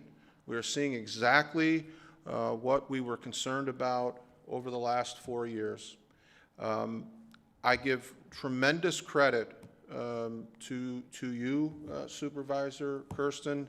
One of the very positive traits that united the board in its appointment of you was your ability to bring the board together. And it's difficult for you because I don't need you to agree with me that we were, set afire by some of the policies and purchases of the previous supervisor. And you do a very diplomatic, just an excellent diplomacy in trying to deal with the situation at hand, what the former supervisor would refer to as legacy costs. He had zero problems calling that a legacy cost. The old board left him legacy problems. I've never heard you once talk about a legacy problem. You're always complimentary as best you can be, but this acquisition tonight is another example. What could you possibly do to unring this bell? Nothing. Absolutely nothing. And the best path forward is to try to manage the hand that you were dealt. You knew some of it when you took the job, but I think every day is another punch in the stomach, financially speaking. And it's difficult, and it's not going to be fixed, overnight. But there are members of this board that did take an active hand in voting for all of these projects. And as we move forward with discussions about solutions for how we right a $2 million upside-down ship, I'm hopeful. I try to be hopeful, and I appreciate the conversations in terms of the just decency of them. They're cordial. They're not personal in attacks, and I'm going to try to keep it for whatever I can do in that space, because I think we have a better chance of reaching a solution. But there are some really scary things. There are some very scary things coming our way. When it was originally discussed, this North Gratiot Interceptor, which belonged and still belongs to the county, we were told it was in $1.4 million of disrepair. Boy, would we love to have those numbers back, because it's $3.5 million now. And the last decision that this board made was to say to the county, thanks but no thanks. Well, what's happened is an erosion of sorts, in the sense that now we get presentations, and it's discussed and referred to as the Chesterfield Township Interceptor. A very slight but powerful change in the description of that piece of pipe. We talk now about the township having never paid maintenance fees, and all of these discoveries that have happened, which all lead to the same place, which is the residents are on the hook for $3.5 million. When we talked about the benefit of Selfridge Air National Guard and the concerns about the Selfridge expansion, so the Selfridge North, which used to be called Chesterfield, we are in the process, I believe, and having looked at the most recent sustainability study draft, is a tremendous erosion of our ability to develop the south end. There is calls to make existing developments basically useless. It is, in my opinion, eminent domain without any compensation for, and I'm not advocating for the owner, in so much as if the owner isn't allowed to develop the property, the township doesn't realize the tax benefit and the revenue associated with that development. So when these issues come up, we hear about in a very divided board meeting over the, I forget the number, but it was hundreds of millions of dollars that allegedly comes into the township by way of, or into the region, I should say, as a result of Selfridge. And when you ask what portion of that revenue comes to Chesterfield Township, it's minuscule, if any. And yet, when our supervisor engages the county in trying to get roads that are impassable, we learned recently that we have a thriving business in our community that has approached the township and simply said, we are going to have to relocate. We are going to have to relocate because the roads leading into our business are in such disrepair that the cost to repair our trucks is outweighing the benefit of being in this township. And when we go to the county to ask for help for roads they own and are statutorily responsible for preparing, the best we can come away with is a 60-40 split, 60 being paid by the township, 40 for the county, in a match program. We get the privilege of entering 60% of the repair cost for the county's 40%. And when we say, yeah, we can't sustain any longer, we'll take it, they go, oh, sorry, that money ran out for 2022. You might have to wait until 2023 for those things. Yet, all of the meetings during the discussion about the vibrancy of the F-35 and how we need to collectively look at how much benefit the region will grow as a result of the expansion of the operations on the base, nowhere was there room to go forward like Oliver Twist and ask for a little more gruel. It wasn't allowed. And even in this room, if you suggested it, you were treated like Al-Qaeda. You were treated like you were sort of anti-American and unpatriotic, and the base is, it was terrible. But we were elected to represent the residents, and advocating for them and their roads and their ability to generate revenue are all things that are inherently there. Pushing back on the county that says, yeah, we didn't transfer this pipe over in time, and by the way, nobody's done anything on the repair, and it's about $1.4 million. They dangle out $600K, but now it's $3.5 million. It's a travesty. And I understand where people come forward and they say there has to be more from their elected officials, and all I can say without passing the buck is there are limits to what an individual board member can do. And what I'm trying to do, and I will declare it tonight and stick a flag in the ground, I'm concerned about all of the things that I mentioned to you, but most primary for me is what I believe caused me to run for office to begin with, and that is the government's #1 obligation is to protect its citizenry. We protect our citizenry by having a strong public safety team, a police and fire department that are properly funded, a rescue operation, an ambulance service, which we have top-notch in all 3 categories, is something that I will continue to fight for. And a very close second is clean drinking water. Clean drinking water and proper sanitary conditions are along with public safety, the 2 primary focal points. And as one of the speakers said, each one of those departments is funded through a separate revenue stream, one easily seen in the water and sewer department by way of the residents' the residents' water and sewer bills. So they have an independent relationship with funding. Same in some respects with the public safety. Public safety has a special assessment district of 7.95 mils, and for as long as I've been on the board, I've been advocating and fighting for their ability to keep every cent of their revenue to carry out their core mission. And for the first time, we have actually had a budget that was presented which says exactly that. The money that the residents pay for their water and sewer and the money that the residents pay for their police, fire, and ambulance service is exactly that. And 100% of that revenue goes to those core functions.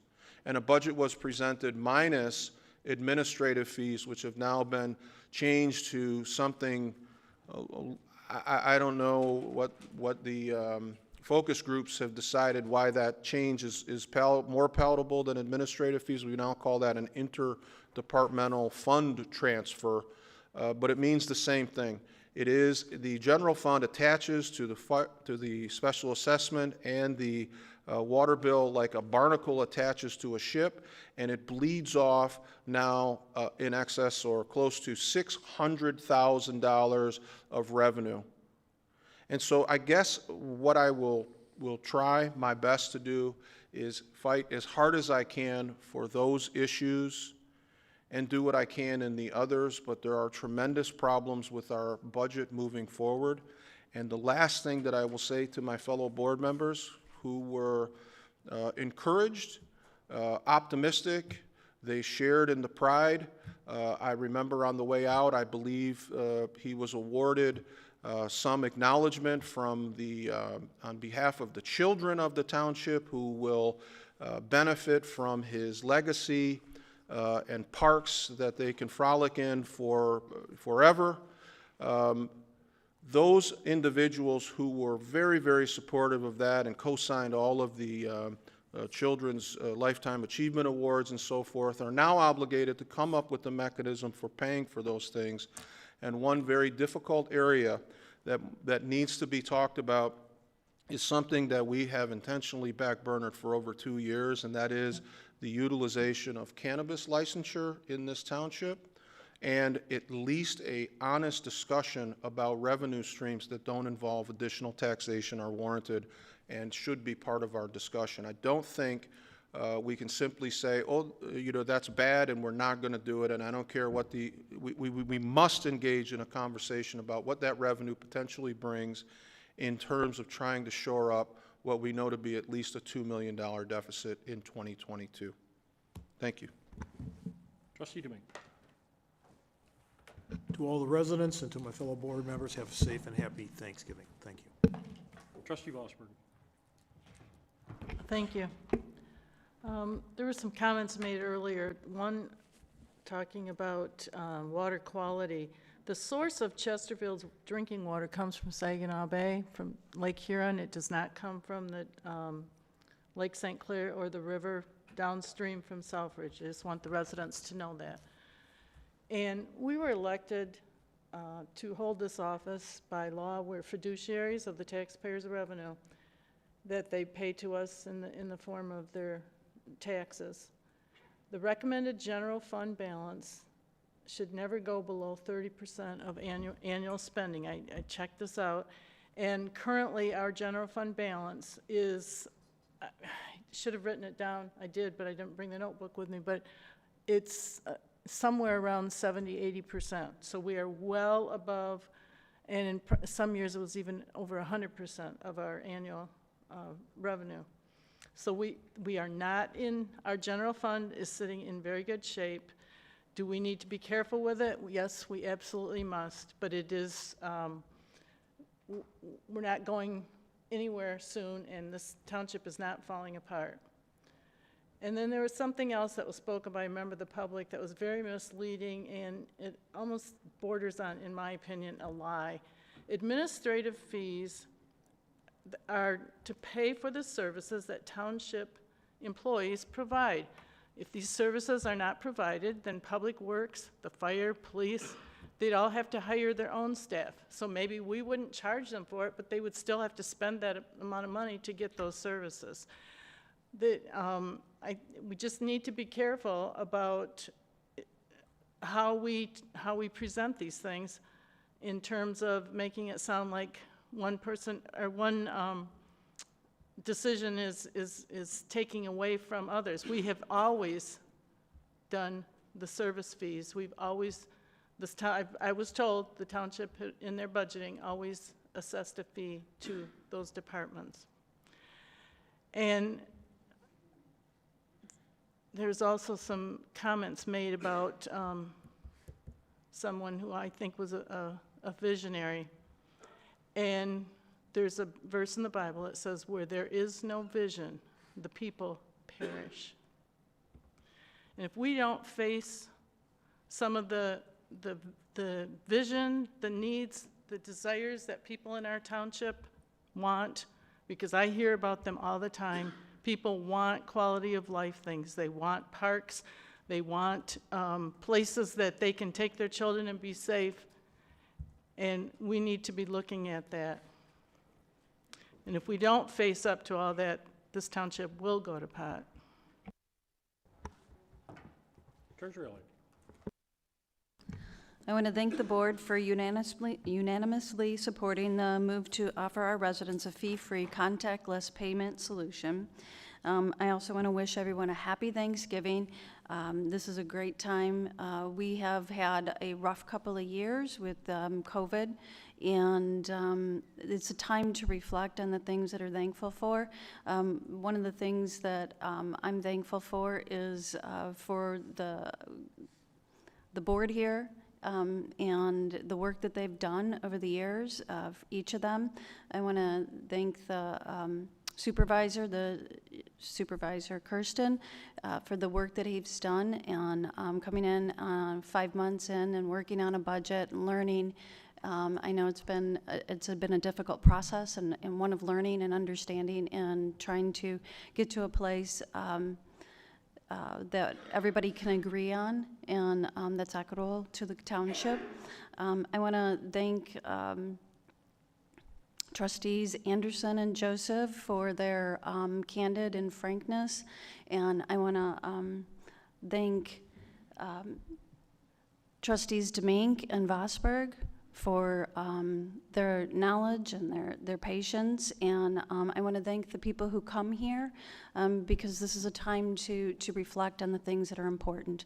And I want to thank you for spending your time coming here and stretching us and offering questions and things to reflect on.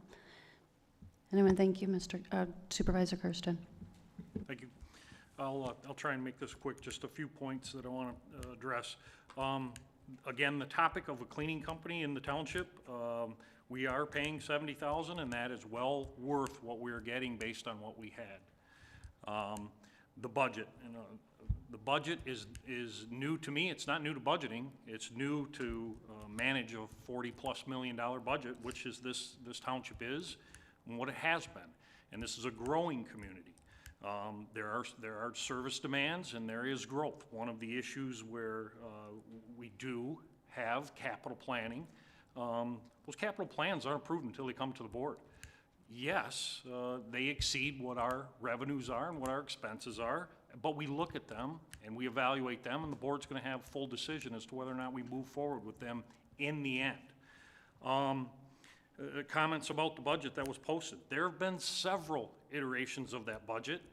How it looks. We sit down, I've spent the last several days sitting down, looking at several angles. Administrative fees were brought up and discussed.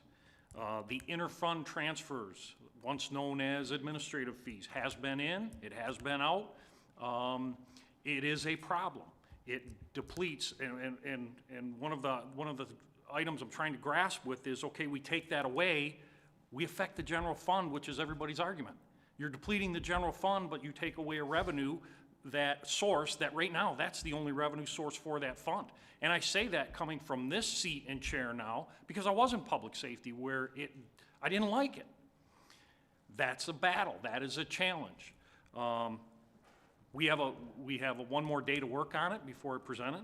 The transparency side of getting it out to the public so they can see it, witness it, digest it, and see where it goes. But it's a challenge, as any budget, and I can imagine in any municipality, and I do go around to other communities. I've traveled to other communities to see how they do it and what they do and how can we implement maybe change here, and see how their process is. I promise you, if I stay in this seat next year, it will change. There will be elements of it that have to change. I've only been sitting here going on 6 months. And there are several historical events that we have to address, and one of them is infrastructure, technology, which is a huge investment. And the other side is, how do we stop spending or at least managing the general fund or watching it be depleted? Keep in mind, I've met with our bankers. I've met with individuals who look at our financial picture. We're a good community. There really isn't a financial stress here. We're growing. We have a lot of assets, and we have a lot of capabilities that other communities around us do not have. And for that, we all need to be very thankful of. And I will tell you, when this budget comes out, it will be the best, most efficient budget that has faced internal scrutiny, and it'll get to the trustees and all the elected officials for their scrutiny, and we may make some modifications to it, but it'll be the best budget that I believe we can present, which I know is everybody's goal. There isn't anybody here. The budget management isn't just one philosophy. Everybody here struggles and tries to do the right thing for this township. That's where I am always going to end up. What is best for this township? That philosophy is no different than any trustee or elected official here, past or present, or any resident that comes and speaks at the podium. We all have the objective to do what's right for this township. And that's where we will be. You may not like the decision, you may not like what the final decision or what the board finally approves, but there's no malice, there's no misintent, and there's no misdirection. And transparency, openness, and service to our residents is something that we all will strive to get to. And financial stability. So with that being said, everybody have a good Thanksgiving. Be careful on the roads, and be safe. Motion to adjourn. All those in favor, aye? Aye. Opposed? Meeting